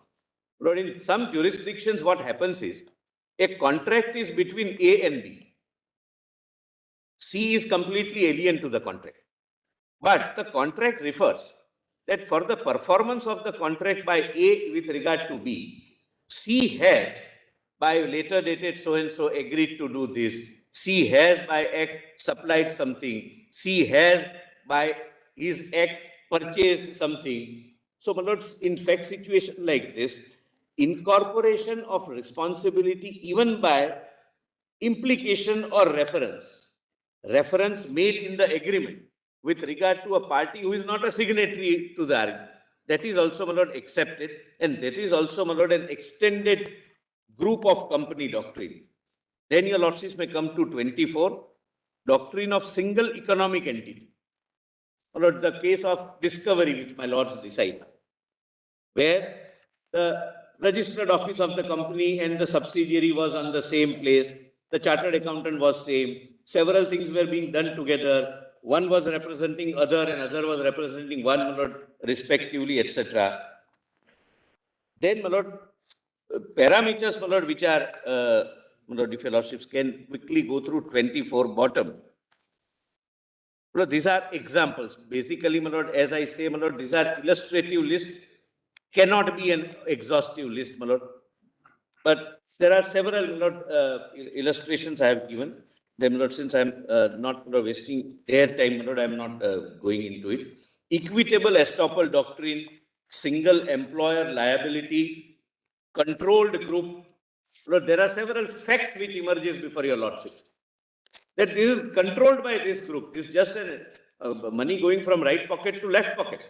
Then also, my lord, it has done. Then economic realities tests. There are some judgments, my lord, on that, where group of company doctrine is applied, joint employer doctrine, etc. Yes. Now, my lord, what would be last, my lord, my submission? What would be the contours? My lord, suppose your lordships were to hold that as a doctrine, group of company doctrine is accepted. At the stage of section 8 or at the stage of section 11, what extent your lordship's examination would be. My lord, earlier there was a 7-judge bench judgment, that is, my lord, SBP and Company versus Patel Engineering Limited, page 32, my lord, and I have quoted. Yes. I am not reading it for a reason which will come subsequently, my lord. My lord, here it was, my lord, pre-amended situation. My lord, kindly, my lord, take this a little, my lord, kindly consider this. My lord, prior to the amendment, my lord, the Chief Justice or his lordship's designate under section 11(6) was supposed to look at only the existence of arbitration clause, nothing beyond that. This judgment of the 7 honorable judges of this court was based on the earlier law. Thereafter, the law changed. And, Lord, a little wider jurisdiction, my lord, now is available with the Honorable Chief Justice or his lordship's designate lordship. Now, kindly come to para 35. After that, my lord, Vidya Trollia comes. And it says that now, in view of the amendment in the Act, namely section 11(6), this Patel Engineering is not an applicable law. It could not have said good law. It's not an applicable law because of the change of law. And, my lord, this judgment, my lord, subject to, my lord, being pointed out contrary to this, my lord, holds the field today. And I don't think, my lord, there is anything which can be objected to. This is the test laid down. Lord, it's a 3 honorable judges. Justice Khanna wrote, Lord, the majority view, and then the Honorable Chief Justice, Lord, wrote a concurring supporting. May I read, my lord, or leave it at that? That's okay. I think we can do it. Yeah. Lord, I have also, Lord, given that, my lord, and my lord, I have also said that apart from section 8 and section 11, another stage is section 60, where, my lord, this issue can be raised and can be considered. Only last argument, my lord, which is not a part of my written submissions, but in the morning, my lord, I could think of it. Please come to section 28, my lord, and I'm done. I'm not referring, I'm not, my lord, repeating anything. 28. But the group of companies doctrine has its root in equity, because your lordships do not desire multiplicity of litigation and one-stroke dispute resolution solution under the arbitration clause. And your lordships can evolve that doctrine, that's the submission, rules applicable to substance of dispute. Lord, please see 2. The arbitral tribunal shall decide ex equo et bono or as amiable compositor only if the parties have expressly authorized. Meaning thereby, this restriction that you cannot have any doctrinal approach is not restricting arbitral tribunal's jurisdiction, not your lordship's jurisdiction. Your lordships can say that this doctrine is the doctrine which is in furtherance of the intent of the Act. And 3, while deciding and making an award, the arbitral tribunal shall, in all cases, take into account the terms of the contract and trade usages applicable. Your lordships are also, my lord, while applying doctrinal approach, not bound by the terms of the contract. Suppose we say that the arbitrator shall decide. Then what happens? No, my lord. Then also, kindly see me. He will go by, my lord, the trade, 3, trade usage. That yes, in this particular trade, this is perfectly usual.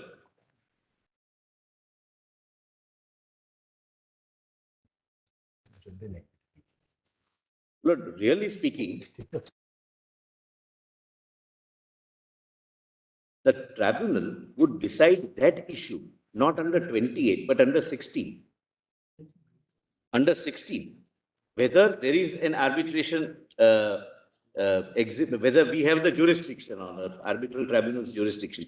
Here, the tribunal would be bound by a lordship's doctrine, because that's the judicially evolved doctrine, and not bound by the terms of the contract.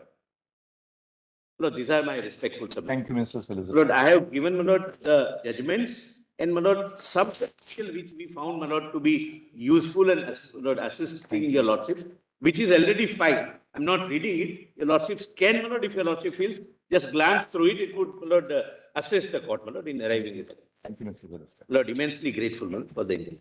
Lord, would your lordship, my lord, I'll just place, my lord, that file, Sorry? the file of the law ministry, your lordship, Not necessary, I think. to them and thereafter, my lord. Not necessary. Please, your lordship.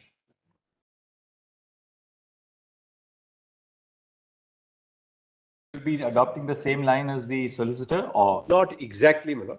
I'll tell my lord broadly the line I'm adopting. Your lordships can pardon my absence for some time, right? Now, Mr. Kambata is going to argue, then Mr. Ritin Rai, right? Yes. That concludes everybody. Mr. Devan is, I think, also there. All right. How long would you take, Mr. But I would take about 2 hours. I'll try and About curtail it. 2 hours. Try and curtail it. I put my submissions All in right. writing. And Mr. Rai? Lord, I've been through Mr. Kambata's submissions. I have something to add, which I've also put in my submissions, my lord. I had anticipated, my lord, 2 hours myself, but I'll take much less than that. Lord, Okay. But So that means it will not get over today. yes, my lord, because I have some differences from What the Mr. other- Kambata is but arguing. even to the- So today, probably Mr. Kambata will get over today. Yes. Look, And then then we can keep this thereafter just to keep the format and the time schedule on the 11th, because Yes, 10th is the miscellaneous Opening day. day. Next week we have 2 days which are going to be miscellaneous. Miscellaneous. 10th will be miscellaneous. Then 11th we can take, we can hear Mr. Rai for the morning session. Yes. Morning session you can wrap up. So then we can conclude The other the side. matter by the morning session. Tomorrow is also, my lord, miscellaneous. Tomorrow is miscellaneous because day after is a holiday. So We're grateful, my lord. The break is a bit unfortunate because it breaks the continuity. for yeah, your- absolutely. We're grateful. So, generally, it is said, my lord, that never give lawyers an overnight to think. The arguments are always lengthened. which is why it's good everyone's put it in writing.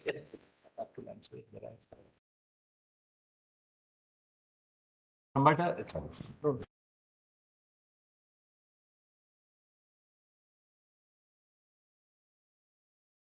Alison, you got your compilation and your written submissions also. We filed it.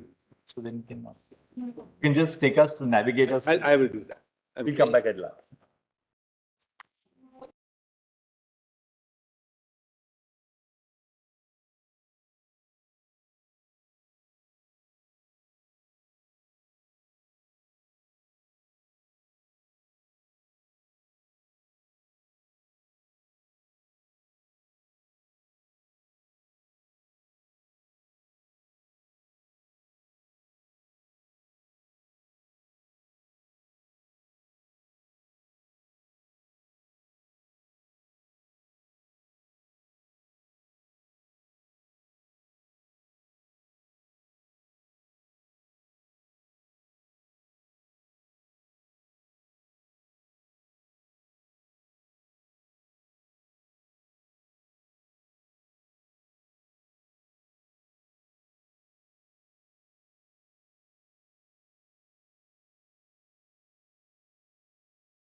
had an administrative meeting and No, that we just understand. spilled over a little bit. We fully understand the. My colleagues were actually waiting for me, but I had to hold them back as well. Your lordships are all under, there's no necessity to even say that.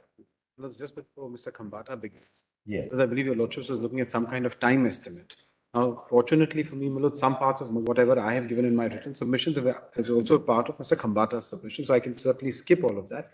I estimate Milord about an hour and a half is what I've read.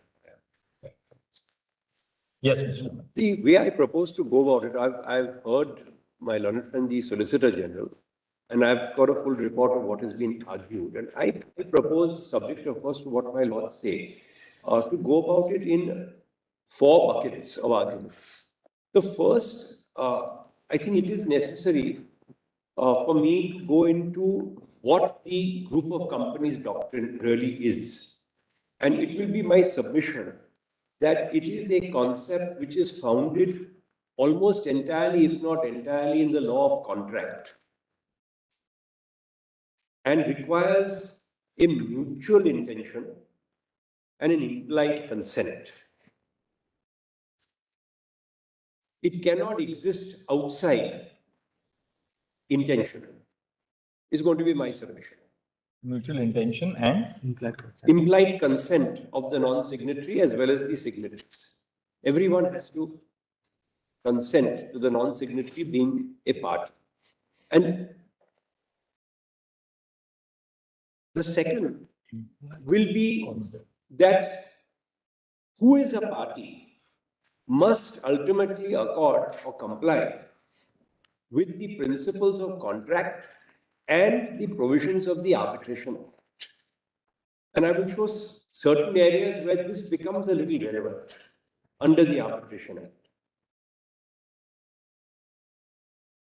And it will be my submission there ultimately that the group of companies doctrine will be limited by certain provisions of the Arbitration Act. It's not excluded, but it will be limited. The third is what are the key ingredients of the group of companies doctrine?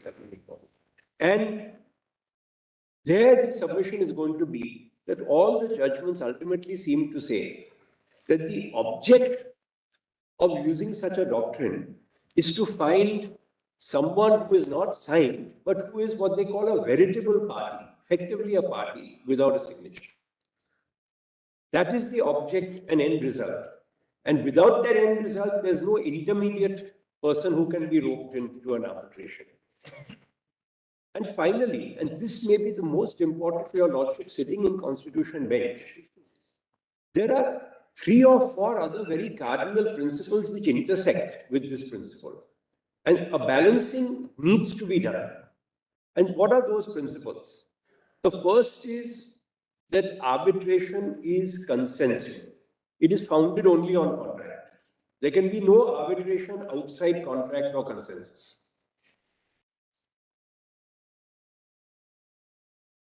The second is the principle of party autonomy.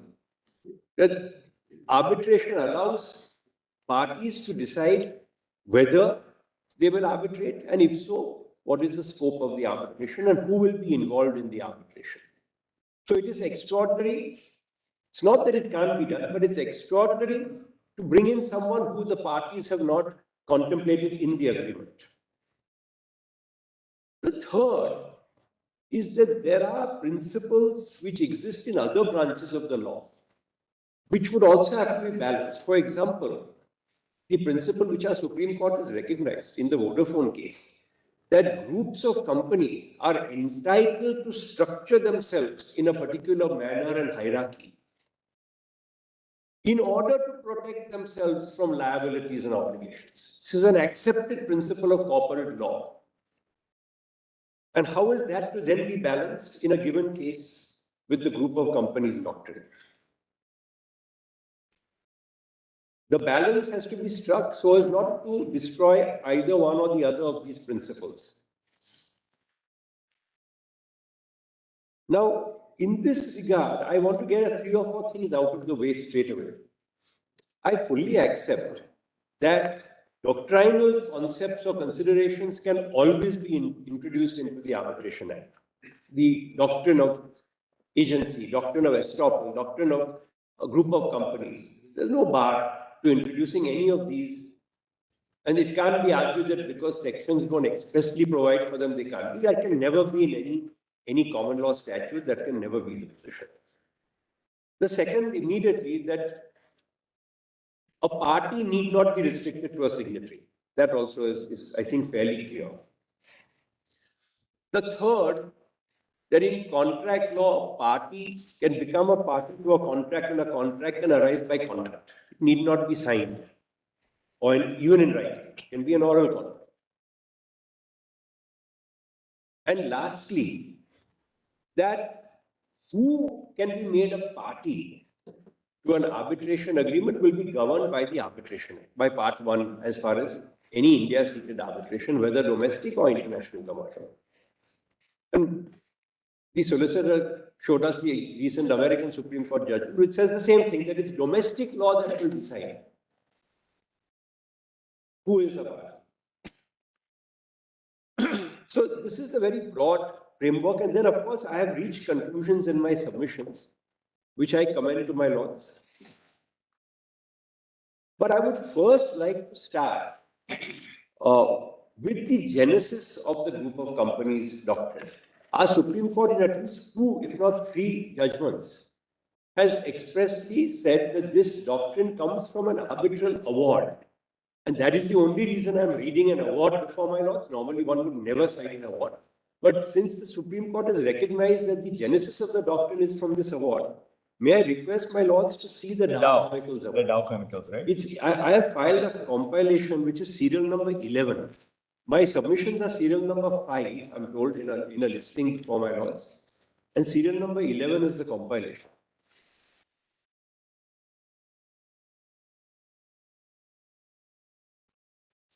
Mr. Kambata, Yes. as you are opening your argument, I was just going to say, you have said that there could be a group of companies identified as a particular group. Yes. And you said that companies are entitled to protect themselves from liabilities. Yes. So there could be correspondence, there could be intention, which would say that although I am part of this group, yet I am out of any obligation arising out of contract between A and B. So Yes. you will have to sort of, because I will this is go into something that. which you are projecting for the first time. Yes, I will go into This is important. No, I will go into it. And how far can a court go in respecting it? There will be some cases where my lord will say, no, the veil has to be pierced. Correct. Or this has to be disregarded. I'm not again for a moment suggesting any one of these principles is absolute. There's a balancing to be done. But a balancing has to be done. And what really is happening today, and that is the reason why it's so important the Constitution Bench decides this, is perhaps not in the Supreme Court, but my lords, in the High Courts and in tribunals. The attempt now is to look at a group. If you have an arbitration agreement with one entity, to then look at the entity within that group, which is the most creditworthy or which has the most assets. And sometimes on the most peripheral connection, hardly a connection, certainly not a connection that will satisfy any of these tests, that party is roped into an arbitration in a non-consensual manner. And that is and using the chloro control principles. Sometimes, of course, disregarding them, but my lords are not concerned with the aberrations. My lords are concerned with the principles. And therefore, in any view of the matter, it will become necessary to set down fairly strict parameters. I again accept that my lords should not, down to the last detail, set out a formula. It can't be done. They must leave some play in the joints, because these are matters which will alter from case to case. But certain clear guidance is required.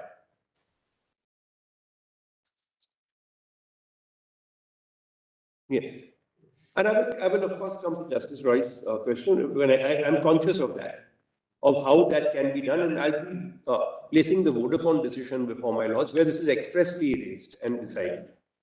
The Dow Chemicals case is page 1 of this compilation. Do my lords have it? Yes. Just the title first. There were 4 claimants: Dow Chemical France, Dow Chemical Company USA, Dow Chemical AG Swiss, Dow Chemical Europe Swiss. The defendant was HighCourt.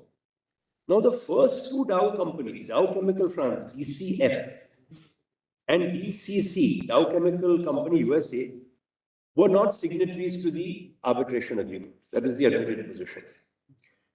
Dow Chemical Company USA was the ultimate holding company of this Dow group, which of course had many other companies in it, but these were the companies that were involved in this transaction. Claimants 3 and 4 were assignees of the original Dow company that had signed the agreement. And they were also subsidiaries of DCC, Dow Chemical USA. Initially, it was signed by Dow Chemical Venezuela, but it was assigned. So claimants 3 and 4 broadly were signatories to the agreement in the sense that they were assignees. They were claiming through or under. They were not in this broader concept of group of companies. The first two Dow companies, DCF and DCC, actually intervened and made claims in the arbitration against Isova, saying we are also entitled to make claims. This was a case of a non-signatory trying to join an arbitration and make a claim. And obviously, Isova took a jurisdictional objection saying they have no right, they are not signatories to the arbitration agreement. In that context, my lords, kindly turn to page 2. And unfortunately, these are only extracts. We couldn't get a complete report of the award. But all the authorities seem to suggest that these are the relevant extracts. The extract at page 2 on the top, on the sources of law that should apply. The first para, considering it is not disputed that the arbitration clauses relied upon by the claimants are contained in contracts that have been signed by neither DCF nor DCC, Dow Chemical USA, that these two companies nonetheless maintain that they may invoke them by reason both of the factual context of the conclusion and performance of the contracts and of the fact that these companies, along with the signatories of the contracts, are part of a group of which Dow Chemical USA is the parent company, the 3 others being its daughter and granddaughters, entirely controlled by the firm. That is one undisputed aspect. The next is 3 paras from the bottom of that page. The paragraph starting, considering that the tribunal shall accordingly determine the scope and effect of the arbitration clauses in question, and thereby reach its decision regarding jurisdiction by reference to the common intent of the parties to these proceedings, such as it appears from the circumstances that surround the conclusion and characterize the performance and later the termination of the contracts in which they appear. In doing so, the tribunal, following in particular French case law relating to international arbitration, should also take into account usages conforming to needs of international commerce, in particular in the presence of a group of companies. Turning to page 3, and this I'll read in somewhat greater detail. The tribunal, after accepting that the claimants were all part of a group of companies, then proceeds to discuss the involvement of each of these in the actual transaction. So para 2 at page 3, after a detailed analysis of the contract negotiations, the tribunal continued by considering A, the negotiation of the contracts, considering that in point of fact, DCF, Dow Chemical France, at the time of signature of the 1965 contract, as well as the negotiations which led to the 1968 contract, appeared to be at the center of the organization of the contractual relationship with the companies succeeded by the present defendant. Moreover, this relationship could not have been formed without the approval of the American parent company, which owned the trademarks under which the relevant products were to be marketed in France. So straight away you have a finding that DCF was at the center of the organization of the contractual relationship, and DCC owned the trademarks without which you could never have marketed those products in France. Then that this analysis reveals that neither the sellers nor the distributors attached the slightest importance to the choice of the company within the Dow group that would sign the contracts. It is significant to note that none of the documents produced contains any trace of a discussion on this subject. In reality, all the entities of the Dow group involved in distribution in France understood themselves to be contracting with the distributor or distributors in France, and likewise it was with the aggregate of these entities that the present defendant's predecessors understood themselves to be contracting. So everyone understood that all these companies were really contracting parties. Then be that is the time of negotiation, the entering into the contract. Then be the performance. Considering that, as has been mentioned above, the distribution agreement of 1965 as well as the one of 1968 designed first of all Dow France for delivery of the products to distributor. Although it has been provided for that deliveries could also be effectuated at the choice of the seller by other subsidiaries of Dow Chemical Company, it is to be noted that in fact, it has not been sustained that this option has ever been used. It has always been Dow France which has assured the execution of the contracts. Dow France, therefore, played in the execution of the contracts an equally preponderant role as it did in the establishment of the contractual relationship. So this non-signatory was the center of the negotiations and played an equally preponderant role in the execution of the contract. Considering, moreover, that for exercising its contractual activities, the distributor necessarily needed to make use of the trademarks belonging to the parent company, Dow Chemical Company, though no special license agreement appears to have been concluded. This situation shows the primary involvement of the parent company in the distribution agreements. The same significance can be attached to the clause which has already been mentioned and according to which deliveries could be made by any wholly owned subsidiary of Dow USA. The clause shows, in fact, that the parent company was the pivot of the contractual relationship finally established between certain entities of its group and the distributors. Then the third factor, termination of contracts. That it thus appears, as was the case with respect to the conclusion and performance of the distribution agreements, that Dow Chemical France played an essential role in the termination of the 68 contract, which had been substituted for the 65 contract, that all of these factors permit the conclusion that Dow Chemical France was a party to each of these contracts and consequently to the arbitration clauses they contain. So cumulatively, Dow France's involvement in being the center of the negotiations, being the person who actually assured execution of the contracts and being the company that played an essential role in termination, altogether made it effectively a party, a veritable party. Similarly, the next paragraph, that the same conclusion should be reached with respect to Dow Chemical Company USA by reason of its ownership of the trademarks under which the products were marketed and its absolute control over those of its subsidiaries that were directly involved or could under the contracts have become involved in the conclusion, performance or termination of the litigious distribution agreements. I rely on this para because there's a finding of absolute control. In the Vodafone case, as your lordships have said, that even holding 100% of the shares of a subsidiary ipso facto doesn't lead to piercing of the veil. A legal control is required, something more than a persuasive position. So here there's a finding of absolute control. And then, considering that the defendant adopted the same position in its brief of so-and-so before Court of Appeal of Paris in support of its motion of compulsory joinder of Dow Chemical Company, that the defendant there in fact wrote as follows, where this is Isova, who was opposing the claimant. Whereas Dow Chemical Company, owner of the patents and organizer of the manufacturing and distribution of Roofmate, decided and conceived the modalities of the manufacturing and distribution of the said product, thus engaging its direct liability. So the parent company conceived of all this, the manufacture and the distribution, and therefore engaged in a direct liability. Next page. I'm sorry, the last sentence of the preceding page. Considering that in the circumstances of this case, the application of the arbitration clauses to Dow Chemical Company USA may also be justified, as we shall now show, by the fact that the contracts containing these clauses concern, in the context of a group of companies, a parent company and certain of its subsidiaries. The same fact would justify, if necessary, the application of the arbitration clause to Dow Chemical France, then group of companies.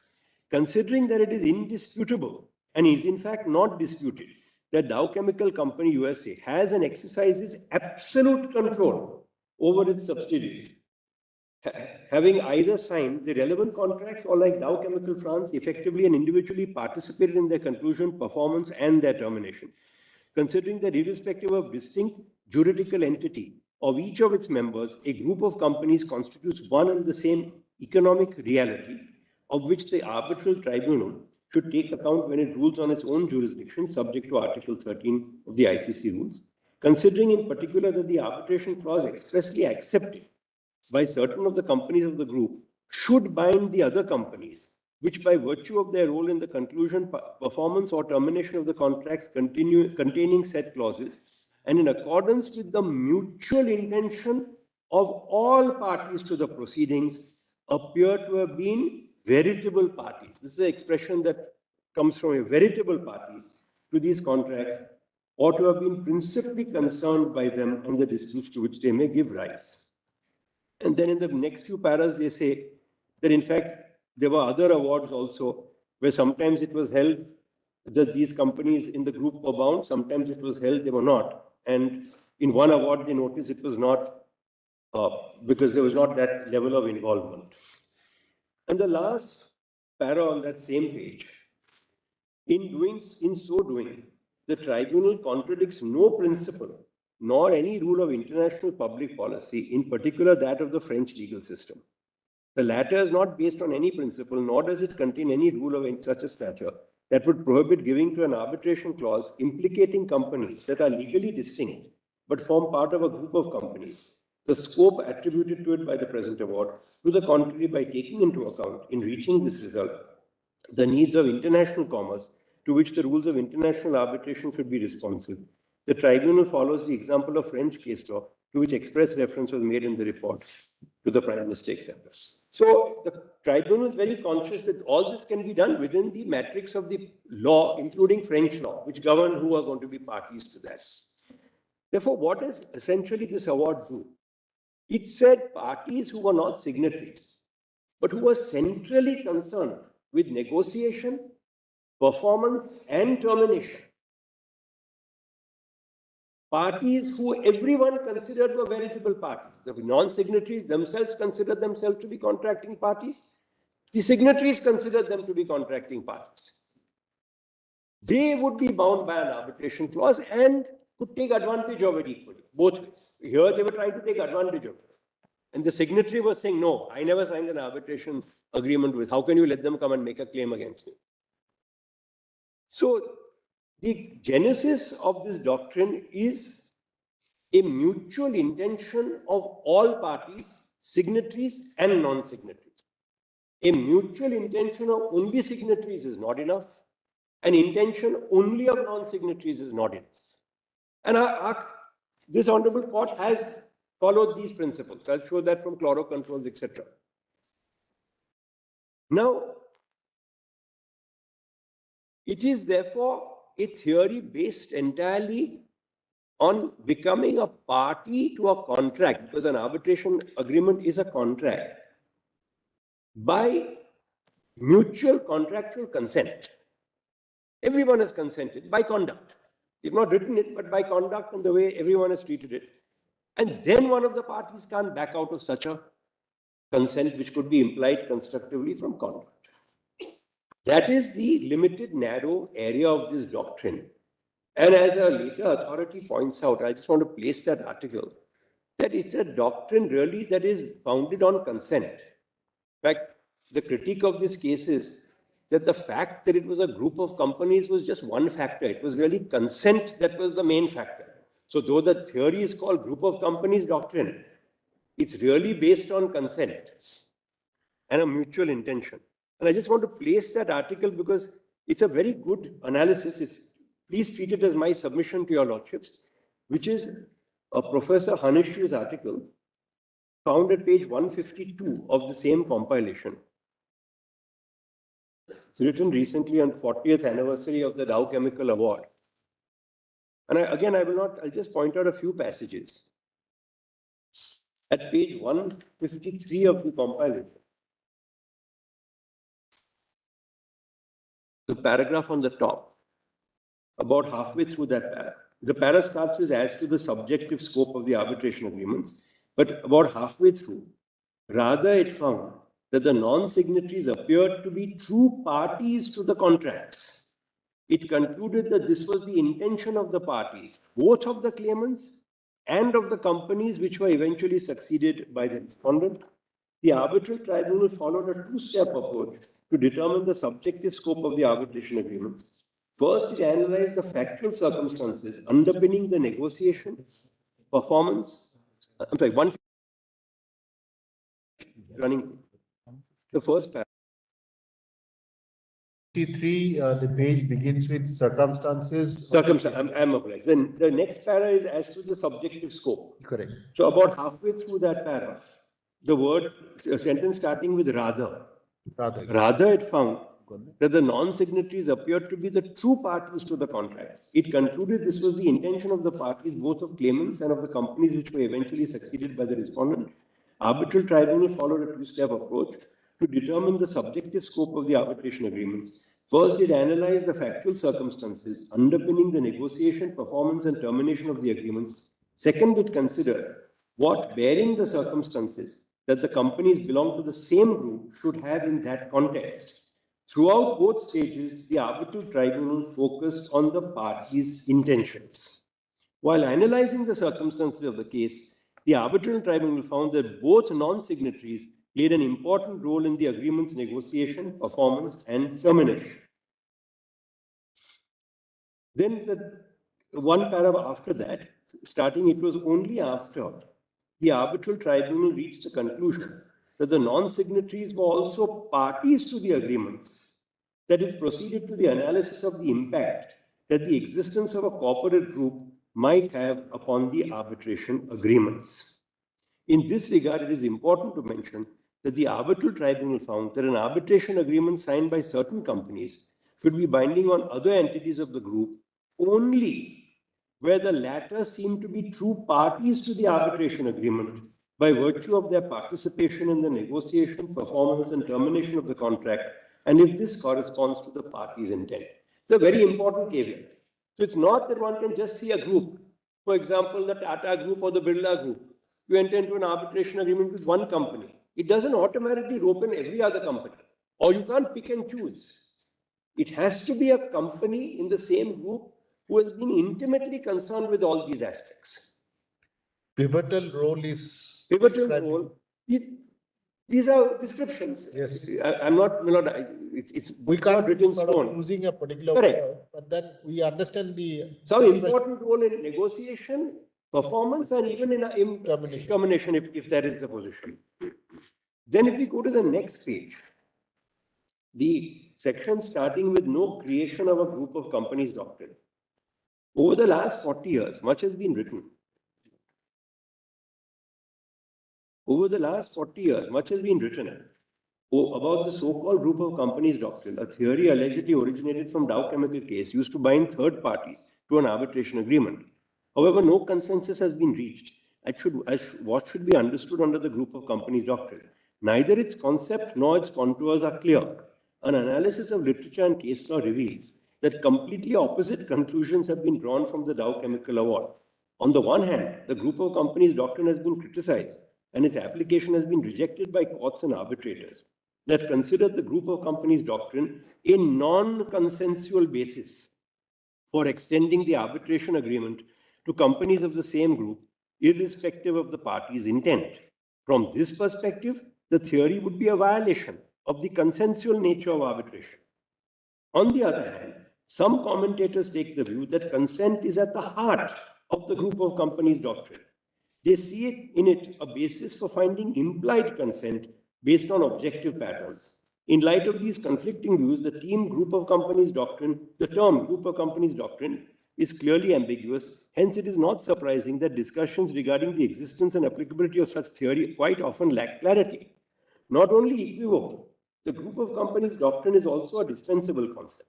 The idea that the Dow Chemical Award created a non-consensual basis for extending the arbitration agreement is a misconception. As shown above, decisions rendered by Arbitral Tribunal and Paris Court of Appeal actually rely on consent. They did not give origin to a theory allowing the extension of the arbitration agreement beyond consent. And then the last two paras on that page. Furthermore, third last para, I'm sorry. Furthermore, had the group of companies doctrine a consensual nature, it would be only an unnecessary term, adding complexity to what is in fact the assessment of the party's intent. Attaching any consensual requirement to the theory would render it meaningless. Consent is the fundamental and utmost requirement in any case. If there is consent, there is jurisdiction, so that no further requirements would be necessary. In other words, if there is express or implied consent, then the party will be a true party to the arbitration agreement without needing to resort to any theory. This does not only apply to cases where the companies are from the same group, but also where the companies are completely dissociated from one another. The existence of a group of companies is therefore only a factual element that might indicate consent towards multi-party arbitrations. It is certainly a factor to be taken into account when analyzing the parties' intentions, but it is not a decisive element by itself. Consent remains the preponderant criterion. And the last page, 155, conclusion. Dow Chemicals Award landmark decision, it provides clear reasoning as to the fundamental role played by consent in determining the subjective scope of the arbitration agreement in multi-party arbitration. In this case, the arbitrators decided that the companies might be bound by the arbitration agreement entered into by other entities of the same group if the non-signatory companies appear to be true parties to the arbitration agreement by virtue of their involvement in the negotiation, performance, or termination of the underlying contract. Dow Chemical Award did not create a basis for extending the arbitration agreement to third parties, irrespective of their consent. In fact, exactly the opposite holds true. The arbitrators found that an arbitration clause might bind a party that has not formally entered into the agreement only insofar as this is in accordance with the parties' mutual intentions. This contradiction puts the existence of a so-called group of companies doctrine into question. In 40 years, the term group of companies doctrine has proved to be misleading, and the idea of such a theory a misconception. The fact that two companies are part of the same group does not serve as a basis for the extension of the arbitration agreement on its own. Whether a party can invoke or be bound by an arbitration clause is a matter of consent, which shall be ascertained case by case based on factual elements. This does not mean existence of a group of companies is irrelevant. Quite the contrary, it is certainly an element to be considered in the analysis of parties' intentions, but not decisive per se. Now, I'm adopting these as my submissions. And in my submission, when I show chlorocontrols correctly read, it is what chlorocontrols itself has said in many ways. And the only thing chlorocontrols has actually left out is the requirement of performance, which my lords have now added rightly in the discovery matter, ONGC discovery. That fifth element has now come in. But what is important is that these are cumulative elements. It can't be a pick and choose that they're part of a group of companies. It matters not that there's some peripheral involvement in negotiations. That's all. They are roped in because one or two of the factors are satisfied. These are all to be seen cumulatively. And the conclusion has to be reached that with these factors, there's an implied consent and they're true parties. Without that conclusion, there can be no joining of any party to an arbitration because that would defeat another cardinal principle of consensuality. A non-signatory might say, I never agreed to go to arbitration. A signatory might say, I'm sorry.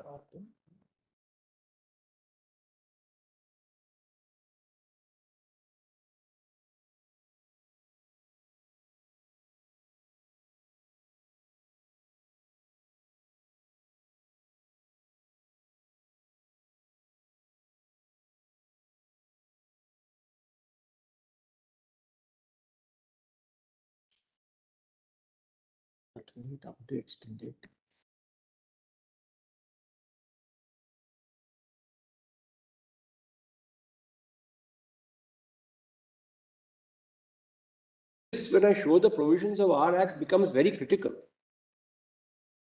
Because our Act requires the provisions of the Contract Act to be complied with. So without consent, you can't have a contract. If my lords would kindly now turn to my note. Maybe quicker if I, some portions I will just take from my note. I don't want to trouble my lords to see. Everything is here in the compilation, but if one would kindly go to page 4 of the note, the passage marked common intention.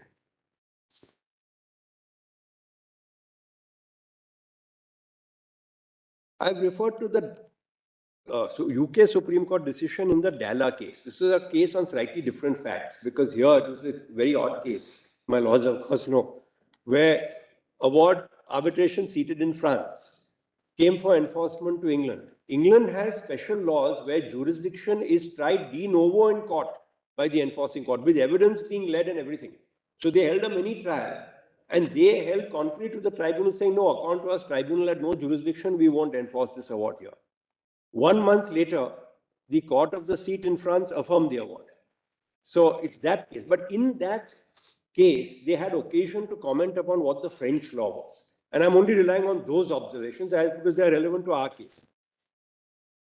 So the UK Supreme Court was applying French law to test whether an arbitration clause, this is para 8 of my note, whether an arbitration clause upon which the jurisdiction of the tribunal is founded extends to a person who is neither a named party nor a signatory to the underlying agreement containing that clause. And I quote, the Supreme Court held, whether all the parties to the arbitration proceedings, including that person, had the common intention, whether express or implied, to be bound by the agreement. This was a case where the Pakistan government had set up some public trust. And the contract was entered into by the trust. The other company, which was a Saudi construction company, said, effectively, we are dealing with the government. This trust is only an instrumentality of the government. And though the government may not have signed the arbitration agreement, we are entitled to join them to the arbitration. Government of Pakistan took a jurisdictional objection, saying we are not signatory parties. So under French law, this was the analysis of the French law done by the UK Supreme Court even, which said, therefore, all the parties had to have the common intention. And then the common intention of the party in turn means the subjective intention derived from objective evidence. Objective evidence includes the involvement and behavior of all the parties during the negotiation, performance, and if applicable, termination of the underlying agreement. Then Redfern and Hunter said effectively the same thing. 3 conditions. Whether the non-signatory actively participated in the conclusion and execution of the contract. Second is, has a clear interest in the outcome of the dispute. And 3 is a party to the contract that is intrinsically intertwined with the contract under which the dispute has arisen. And Gary Bourne has said the same thing, that at bare minimum, the non-signatory's intention is the most important. The signatory's intention will be housed in the contract. My lords know, as a matter of interpretation of contract, one sees the contract primarily. So that intention is easier to ascertain. It's the non-signatories that's more difficult, and various tests have been evolved. And I've just for convenience shortly put out in para 12 what your lordships did in chloro controls. In para 71, if the circumstances demonstrate that the mutual intention of all the parties was to bind both the signatories and the non-signatory affiliates, and where there was a clear intention of the parties to bind both signatory and non-signatory. Now, if this is the doctrine which our Supreme Court has squarely accepted, derived from Dow Chemicals, your lordships have said mutual intention is a requirement. Maybe now with this background, turn to the Arbitration Act. Where does it fit in under our Arbitration Act? My lords will recall only one thing. Arbitration is a statutory exception to the doctrine of restraint of legal proceedings. Section 28 of the Contract Act has an explanation saying, other than arbitration, any contract in restraint of proceedings will be void. So it saves a contract from voidness, that it has to be an arbitration agreement. Mr. Kambata, I would like to read your note at page 6 because you formulated it, and then you can... Yes, may I read that? So may I read from the bottom of page 5? Yes. An arbitration agreement excludes the jurisdiction of a civil court, including under Section 9 of the Code of Civil Procedure, and takes away the right of a person to approach a civil court. Such an exclusion can be made either by statute or by contract only. An arbitration agreement, therefore, must satisfy the requirements of the law of contract, which is the Contract Act. Under Section 2 of the Contract Act, the following would be essential for formation of a contract. 1, a proposal. 2, acceptance of such proposal, making it a promise. 3, a promissor and a promisee. 4, consideration for the promise. 5, reciprocal promises forming an agreement. And in Vidya Drolia, your lordships held that an arbitration agreement must satisfy the prerequisites of a contract under the Contract Act. That is, in addition to Section 7, it must contain promises forming the consideration for each other. It must be made free of consent between parties competent to contract for a lawful consideration of the lawful object, and it must be enforceable by law. Now, straight away when we talk about contract and third parties or non-signatories, doctrine of privity comes to mind straight away. The third party can never enforce a contract, nor can it be bound by it. And there are various well-settled exceptions to that. Our Supreme Court in MC Chaco has said third party cannot sue or be sued unless the exceptions to the doctrine such as trust, family arrangement, assignment are attractive. Not for convenience, I'm not going to take him out, but some of the important cases we have graphically analyzed in annexures. It's just because some of the facts are usually so complicated that it's easier to do it by way of a graphic, and therefore we analyze MC Chaco, where Kottayam Bank was not a party, and it was held it's neither a beneficiary of a trust nor part of a family arrangement. It was not allowed to enforce a contract whereby members of a family had agreed between themselves to pay off dues to Kottayam Bank. Now, privity of contract and the exceptions to it, both under our law and English law, does not admit of this so-called group of companies doctrine. There is no such exception. So, the group of companies doctrine is something outside the law of privity of contract. And it seems to be on a slightly different basis. Privity of contract is a third party to a contract cannot enforce or be enforced against it. Group of companies doctrine says this is not a third party. This is effectively a party, a real party. So unless you reach that conclusion, one would fall foul of the doctrine of privity. The court has to reach the conclusion that this is a real party or a veritable party. Short of that, a factor here or a factor there is not enough. Now, may I proceed further, para 19. Arbitration in agreement in restraint of legal proceedings would be void, section 28. Specific exception is carved out for arbitration. Exception 1, saving of contract to refer to arbitration disputes that may arise.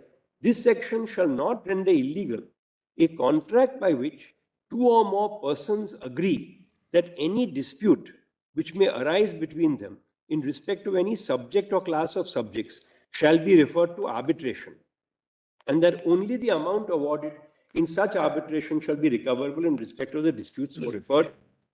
Therefore, two or more persons are required, and they must agree to refer any dispute which arises between them to arbitration.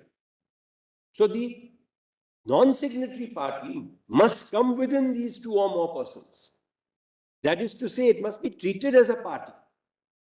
Short of reaching that conclusion, one can't rope in a non-signatory. And if, because there is, my lords, no, I have not cited this, well settled. Arbitration Act is a complete code. It's exhaustive of the law of arbitration. So unless it is a valid arbitration agreement under the Arbitration Act, there's no other arbitration outside the Arbitration Act by which one can bring in a non-signatory or non-consenting party. Now, even enforcement of a contract, this is interesting in the Specific Relief Act. When we are dealing with companies, there are only two categories that have been roped in addition to parties. Section 15, which is who can enforce a contract, permits enforcement of a contract by a non-party company in only two cases. One is subpara G, amalgamation. So company A enters into a contract, ultimately amalgamates with company B, and the amalgamated company can enforce that contract. And H is pre-incorporation contracts, when promoters enter into it before incorporation of it. Again, the Specific Relief Act has no such category or residual category even of a non-signatory company because it belongs to a group and it may have been involved in something becoming a party which can get specific performance. And section 19 is the other way around. Against whom can you obtain specific performance? Again, only these two categories.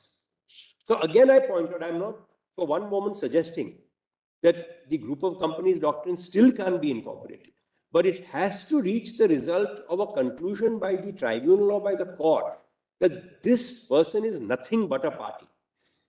Only the formality of signature remained. Short of reaching that conclusion, There is no way within our matrix of law that one can bring in another type of hybrid type of a party against whom or who can enforce specific performance. Now let us come to the Arbitration Act. Because in my respectful submission, the Arbitration Act actually narrows what is found in the Contract Act. And I'll tell my lords why. 2(1)H only says party is a agreement. There's no restriction there, and there's no restriction of signatory. Can be someone who doesn't sign. 2(1)H, we've seen, does not incorporate the Law Commission's recommendation of claiming through order, but at a certain level, that's not critical to your lordship's analysis. Because we are seeing claiming through order is a derivative character, whereas here we are trying to see who is the real party or the true party, which is not a derivative character. In a derivative character, the cause of action would belong to the original signing party, and only someone claiming through order in that very character would come in. Whereas here we are saying the third party who has not signed has its own cause of action, or there is an independent cause of action against it, not derivative. Therefore, this point is there. We've argued it, but at a certain level, my lords may take it that true order is not determinative of the answer to this question that faces the Constitution bench. Now, I've set out from paras 23 to 27 this concept of the definition of party. In para 28, of course, I've referred to the requirement of consent and the party autonomy being the backbone. As one US Supreme Court judgment had put it, arbitration is a matter of consent, not coercion. Puts it very nicely. There's no mandate of the law that you are a party. It has to be housed on consent and founded on. Without consent, you can't have arbitration, unless it's a statutory arbitration. That's a different category. Now, please see may I just show the provisions of the Arbitration Act? Yes. If one goes now to section 7, what we were just saying this morning, 7(1). In this part, arbitration agreement means an agreement by the parties to submit to arbitration all or certain disputes. I pause here for a moment. These words describe the contract of arbitration, the arbitration agreement. Now, the following words say what the character of those disputes could be, which have arisen or which may arise between them in respect of a defined legal relationship, whether contractual or not. As my Lord the Chief Justice said this morning, this is the source of the dispute. And that's a nice way of putting it. The subsequent words are, where does the dispute come from? It must come from a defined legal relationship, whether contractual or not. And one can think, in fact, it fell from the bench in the morning. There are various examples. Quasi-contract, section 68 to 72, all those, quantum meruit, monies had and received, all those are not contracts, and yet a dispute could come from them. Family arrangements, partition suits, all those are disputes where there is no contract. Trust could be another area. And of course, now there is a fourth area, which your lordships in Vidya Jolia have contemplated, that even in personam disputes arising out of an in rem right can be the subject matter of arbitration. So it could be an IPR dispute where whether the trademark or the patent is validly registered can never go to arbitration. That's a matter in rem. But if there's a dispute between parties or an infringement dispute, that could potentially go to arbitration. It's an in personam dispute. Again, that sort of a dispute is not housed in a contract. It could be from a license agreement, but it could be just two parties using the same mark. Therefore, the Act rightly says that you need an arbitration agreement, which has to comply with the Contract Act. That agreement can be in respect of either contractual disputes or even non-contractual, as long as there's a defined legal relationship. Now,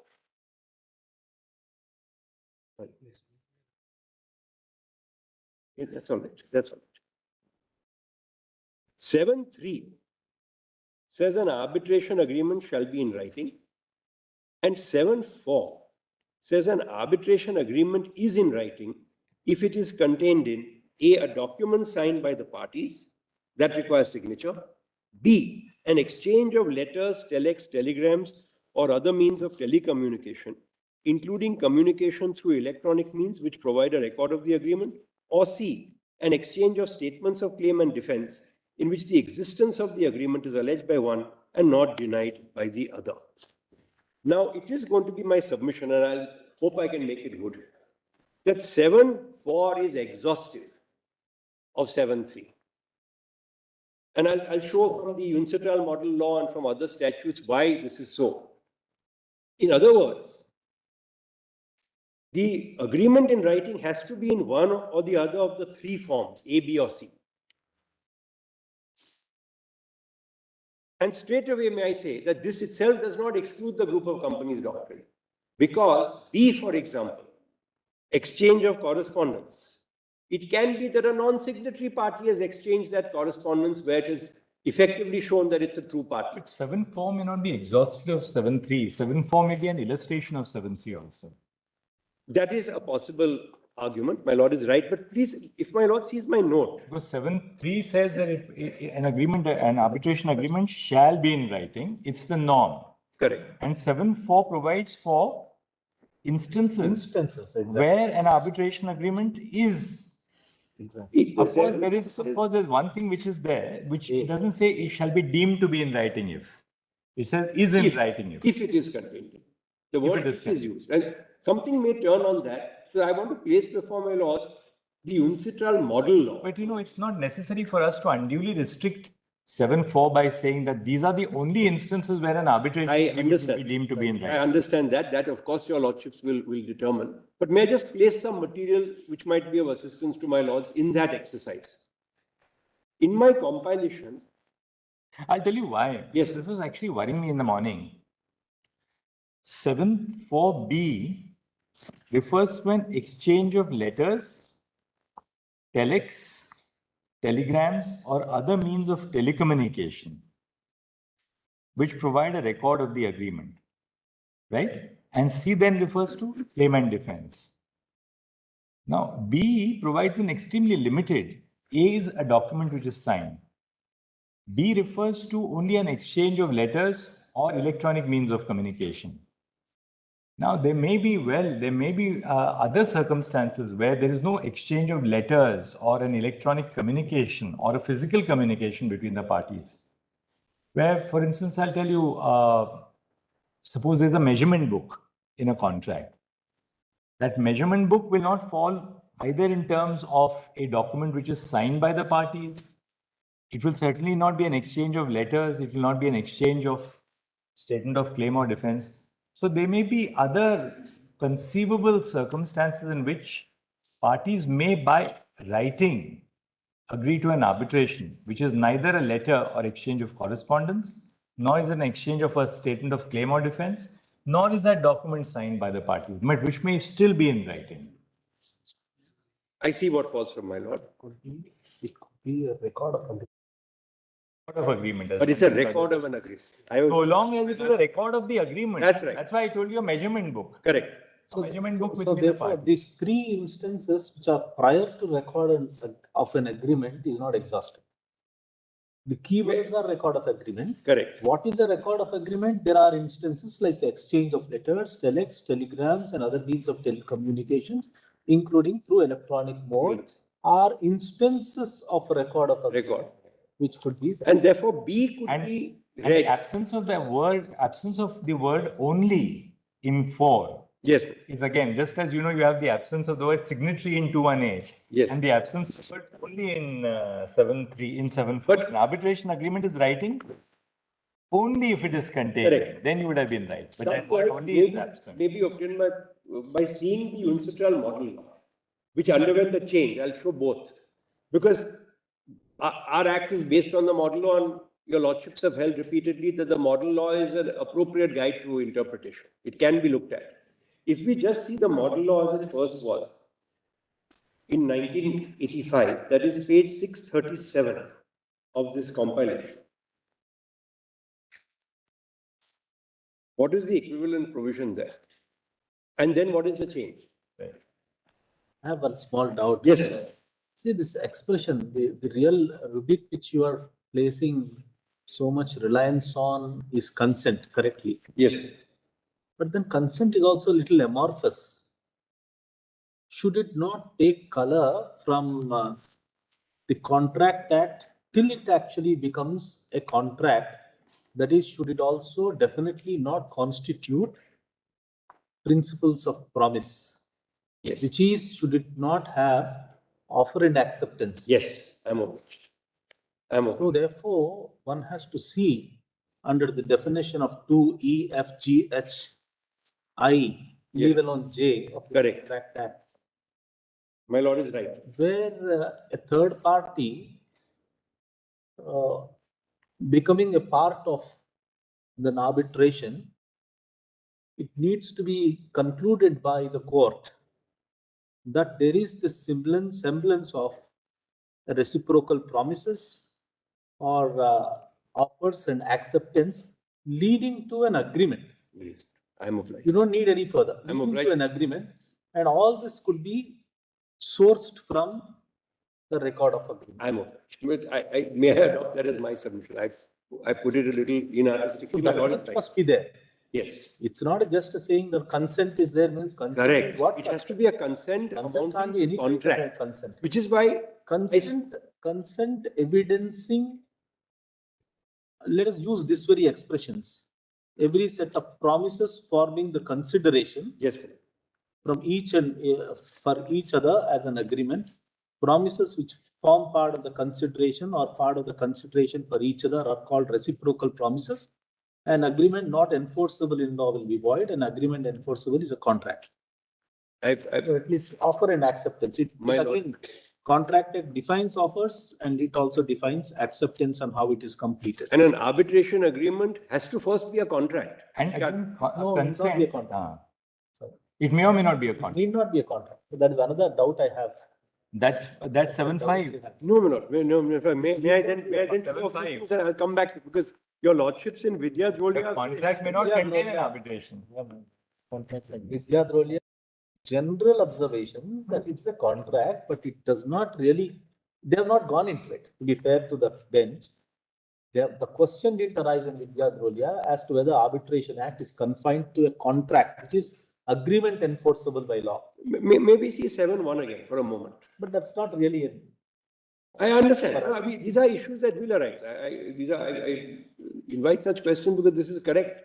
It enables me also to formulate. Good. Actually, according to me, Arbitration Act must be wider than what Contract Act. My lord, is, so that you can have an arbitration even with respect to non-contractual relationships. No, of course. I'm sorry. That's why let's go back to 7.1. I'm not saying that you can't have an arbitration agreement in respect of a non-contractual dispute. That's not my submission. 7.1, an arbitration agreement It's a matter of contract.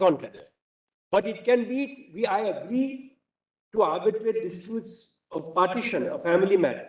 I agree to arbitrate disputes of quantum merit. One is what can be the subject matter of the arbitration. Yes. The second is whether to go to arbitration. Has to be a contract. The contract. Has to be. Once parties have, what you're saying is, once parties have agreed to go to an arbitration, then the context of the arbitration, the content of the arbitration can be much wider. It may be, as I said, Can be much between two brothers on partition, may be the subject. In fact, it's not in public.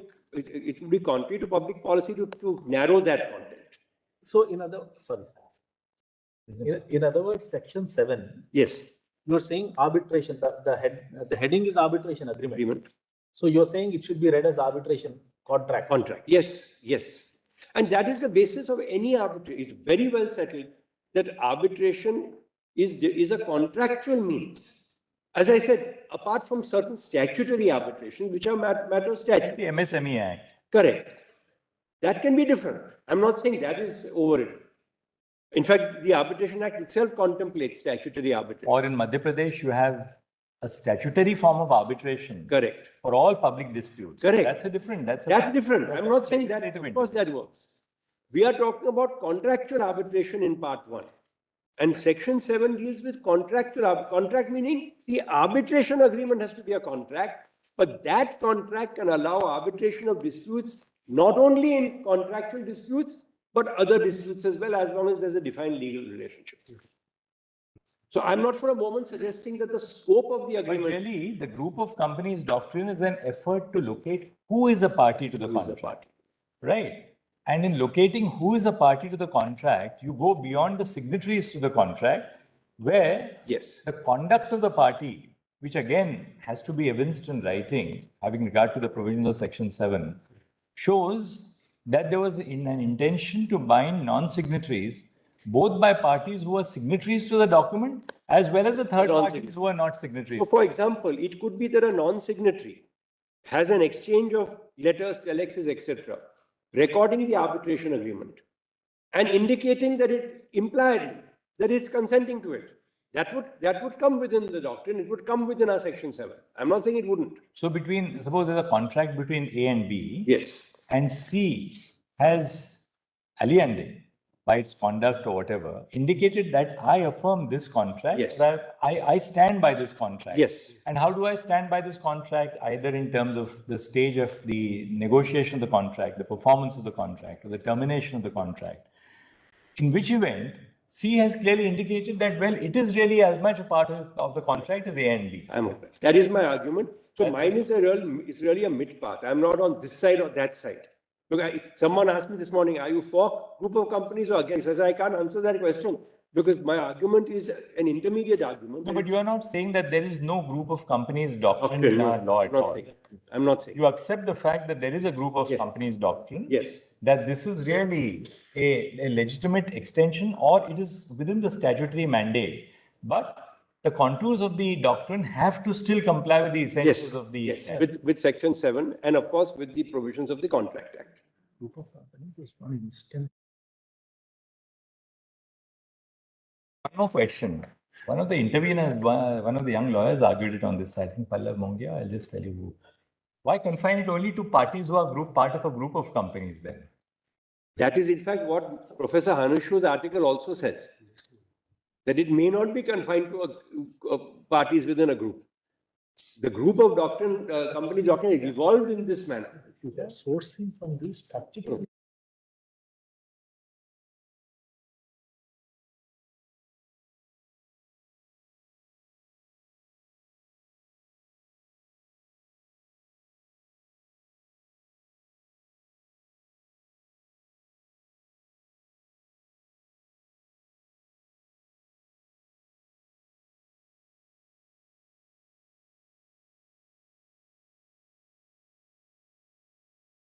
Makes it a little easier in terms of the fact that the benefits of the contract are emanating within an. It may be one of the factors. There's no question.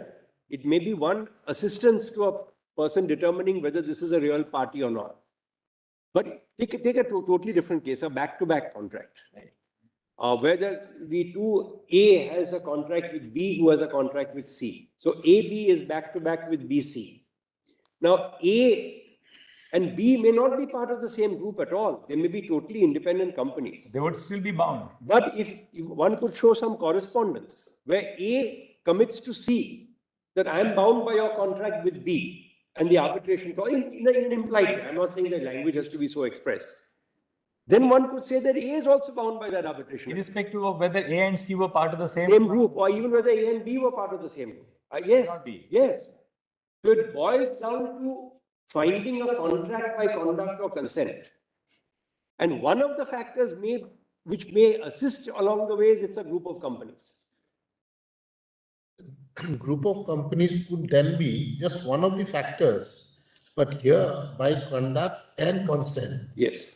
People who may not otherwise be seen as a group Precisely. would also be roped in. Precisely. So if that happens, then this group of companies doctrine could just be an element in analyzing whether they could be roped into an arbitration proceeding. Precisely. So the existence of a group of companies is not a sine qua non for bringing a non-signatory to an agreement within the fold of the arbitration agreement.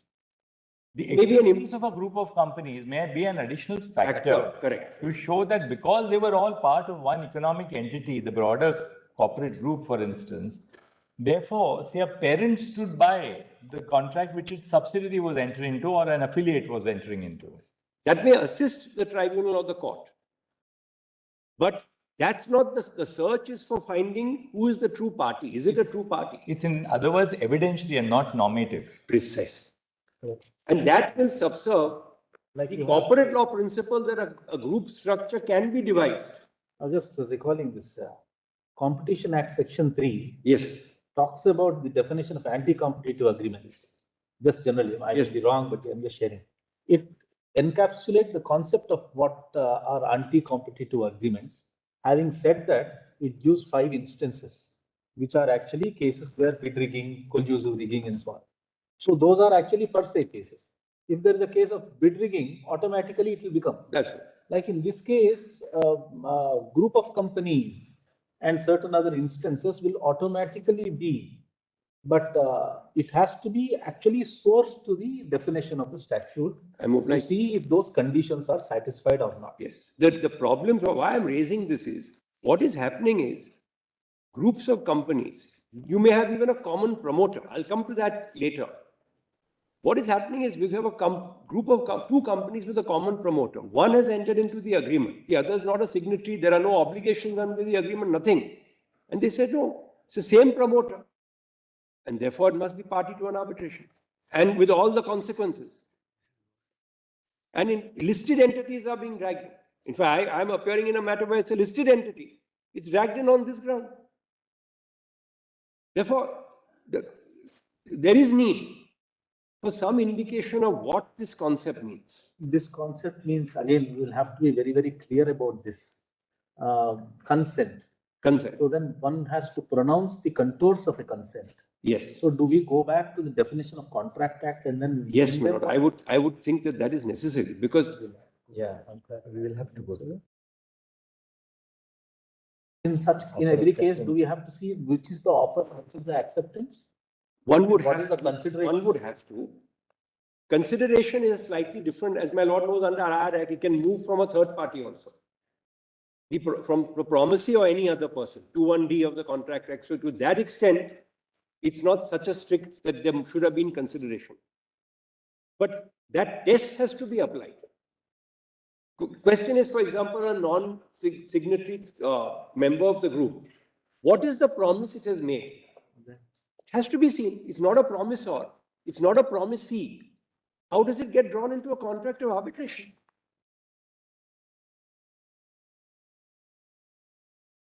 The court has to infer from contract to contract. Yes, that is case. Agreement to agreement. That will be case. So court will only be stepping into the analysis of the agreement and then saying, I will assume that this benefit A gets, the fallout of it is actually on C, who is eventually getting the benefit. So therefore, this works as a consideration. But there also, my lord, there are 2 ways perhaps. One is beneficiaries. If there's some kind of a trust, then have been a standard exception to doctrine of privity. You don't need to even go to group of companies. But say there is some indirect benefit. Does that make the person a promisor or a promisee just by getting that benefit? One may be able to trace the various other instruments available. But does it make it a contract for arbitration? That is a question that has to be answered on a case-by-case basis. Some presence or semblance must be identified. Must be something. We don't have to get into too much of Otherwise, we are undermining the whole concept of arbitration. My concern is... Well, see, we shouldn't make it too restrictive also, Suppose A has entered into a broader agreement with C. Yes, ma'am. All right. C has entered into a broader agreement with A. So now A has entered into an agreement with B. C stands behind the agreement. C is interested in the success of the agreements which A will enter into with B, with B, X, Y, Z, because that is central to C's contract with A. Correct.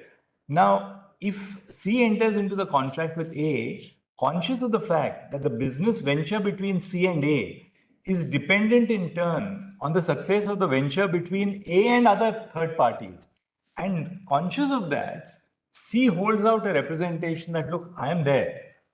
Yes, that, my lord, is right. But that would fall under an estoppel.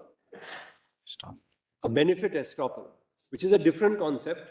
And there I must tell my, But these are all, in that sense, they're all, Case to case. yeah, and these are all related concepts. Therefore, group of companies is not the only point, is not the only situation in which you correct, can but include therefore, a non-signatory to the therefore one arbitrator. would have to say that an arbitration agreement has arisen by virtue of an estoppel, and then the next question would be whether Section 7 covers such a contract.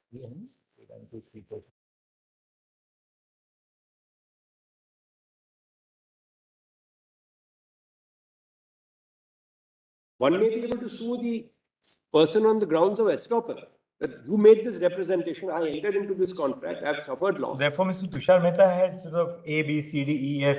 Correct. But today, seeing only our arbitration act, all those concepts can't be brought in unless they fit the bill under Section 7. Obviously, you have to come So under so the representation has to be in an exchange of letters. It can't be oral, for example.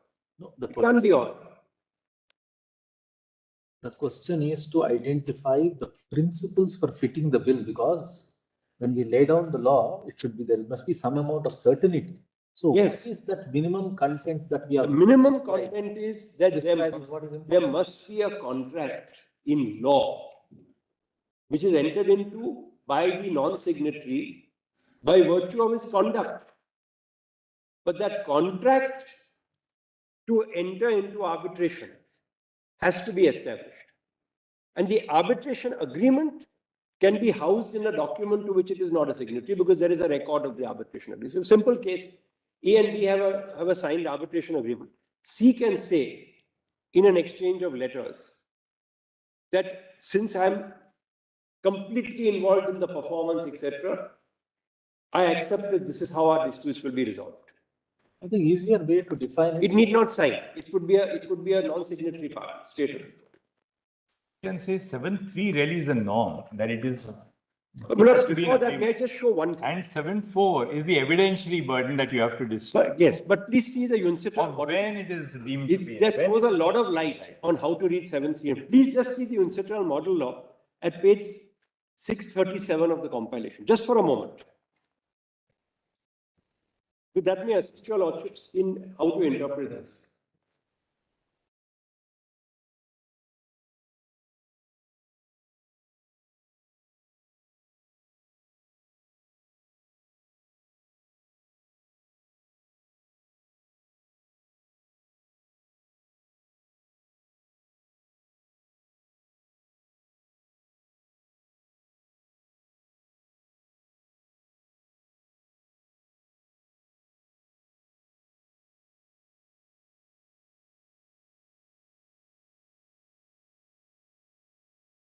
I was just talking to my learned brothers. We need not pressurize you to conclude today. I won't be able to conclude. No problem. We also have been asking questions. I mean, the reason we were asking questions, that helps us to regurgitate our own thoughts also aloud. And so how long roughly would you take on the 11th? About an hour and a half. An hour and a half. So if we start at about 11ish on, you can 12:30, you can. Yes, whatever. I'm in my laws. Whenever, or whichever day, whenever I. Because 5th, 6th we have miscellaneous. Yes, sir. And 11th, my lord. Whenever, what is the. We have the first part of the country, one has to be here. There's no question of. But 11th, we'll have to wrap up. 11th, yes. Because following week we are starting with same-sex marriage. Same-sex marriage we are starting. Yes. Especially fix that matter. In fact, as regards showing judgments, I only intend showing 2 or 3. The rest I've referred to in my note. I'm not going to repeat. Now, what you wanted to show? Yes, please see for one moment. 637. In your compilation? In your compilation? In the compilation. Article 7 of the UNCITRAL model law. 737. Yes. 637. 637.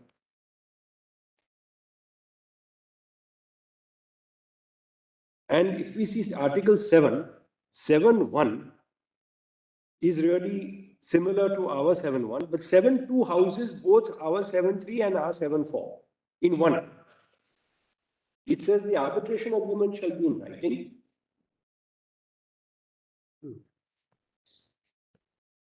And it goes on to say an agreement is in writing if it is contained in a document.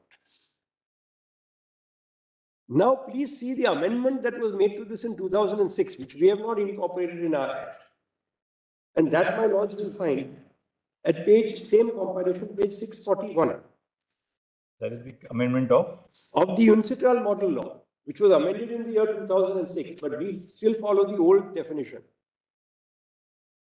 And the difference may indicate what the original definition, which we follow, was meant to signify. So the new definition under 7 is 7.3. An arbitration agreement is in writing if its content is recorded in any form, whether or not the arbitration agreement or contract has been concluded orally, by conduct, or by other means. Much wider. We don't adopt this definition. Just 1 second. Can we read it again? 7.3 at page 641 says that the amended UNCITRAL is an arbitration agreement is in writing if its content is recorded in any form, including orally. Much wider. Whether or not the arbitration agreement or contract has been concluded orally or by conduct or by other means. Which also shows that the three means prescribed in the original UNCITRAL model law, which we have adopted, are the three means by which the law intends the arbitration agreement to be. But not the only three means. I'll leave it to Mr. Kambata, you're right. I mean, frankly, there is intrinsic evidence to support your interpretation. Because it says an arbitration agreement is in writing if it is contained. If it, because that's a clear indicator. If these are not the three means, then why would one list out? I know, but we can still leave it to your lordship. I'm not pressing it beyond the point. That is for your lordships. I'm just. Justice requires us not to accept that. But just one last thing. An evidentiary requirement. Please see the equivalent provision of the New York Convention. Where is that? Page 693 of the same body. Article 2.2. Again, a much wider definition. 693. Article 2.2, the term agreement in writing shall include an arbitral clause in a contract or arbitration agreement signed by the parties or contained in an exchange of letters or telegrams. Shall include rather than if.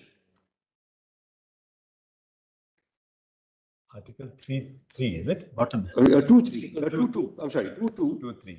At page 693. 2.2. 2.2. These were all available definitions. Parliament adopted the strictest of them all in our 7.3 and 7.4, which is retained even today.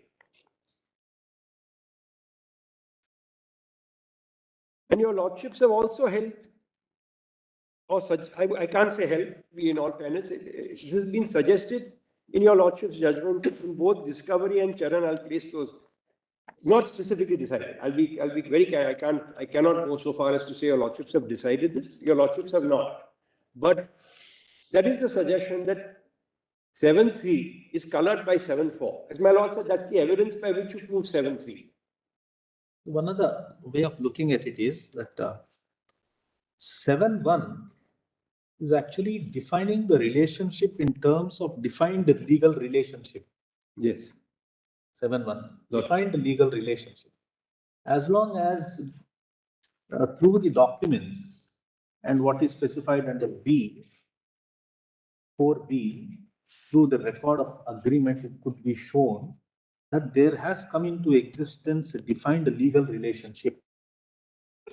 In the sense that there is a relationship which is existing, which is authorized by law, not something which is illegal. Yes. Something which has come out of the relationship between A and B, which has an implication on C, and that legal relationship has come into existence, is sufficient to call it. Is sufficient, provided there's an agreement that disputes from that legal relationship. Agreement is again inferable. That's, of course, that's taken. Agreement is inferable from. No, I asked myself, what if there's an exchange of letters where two parties say we'll become co-owners? That's a defined legal relationship. But they say nothing about how their disputes are going to be resolved. That doesn't mean an arbitration agreement has arisen.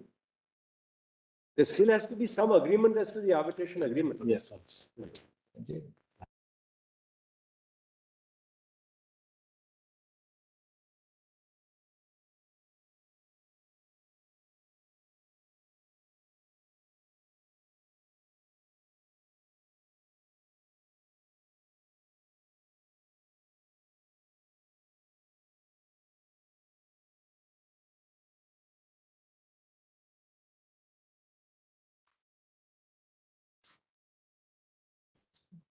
lies.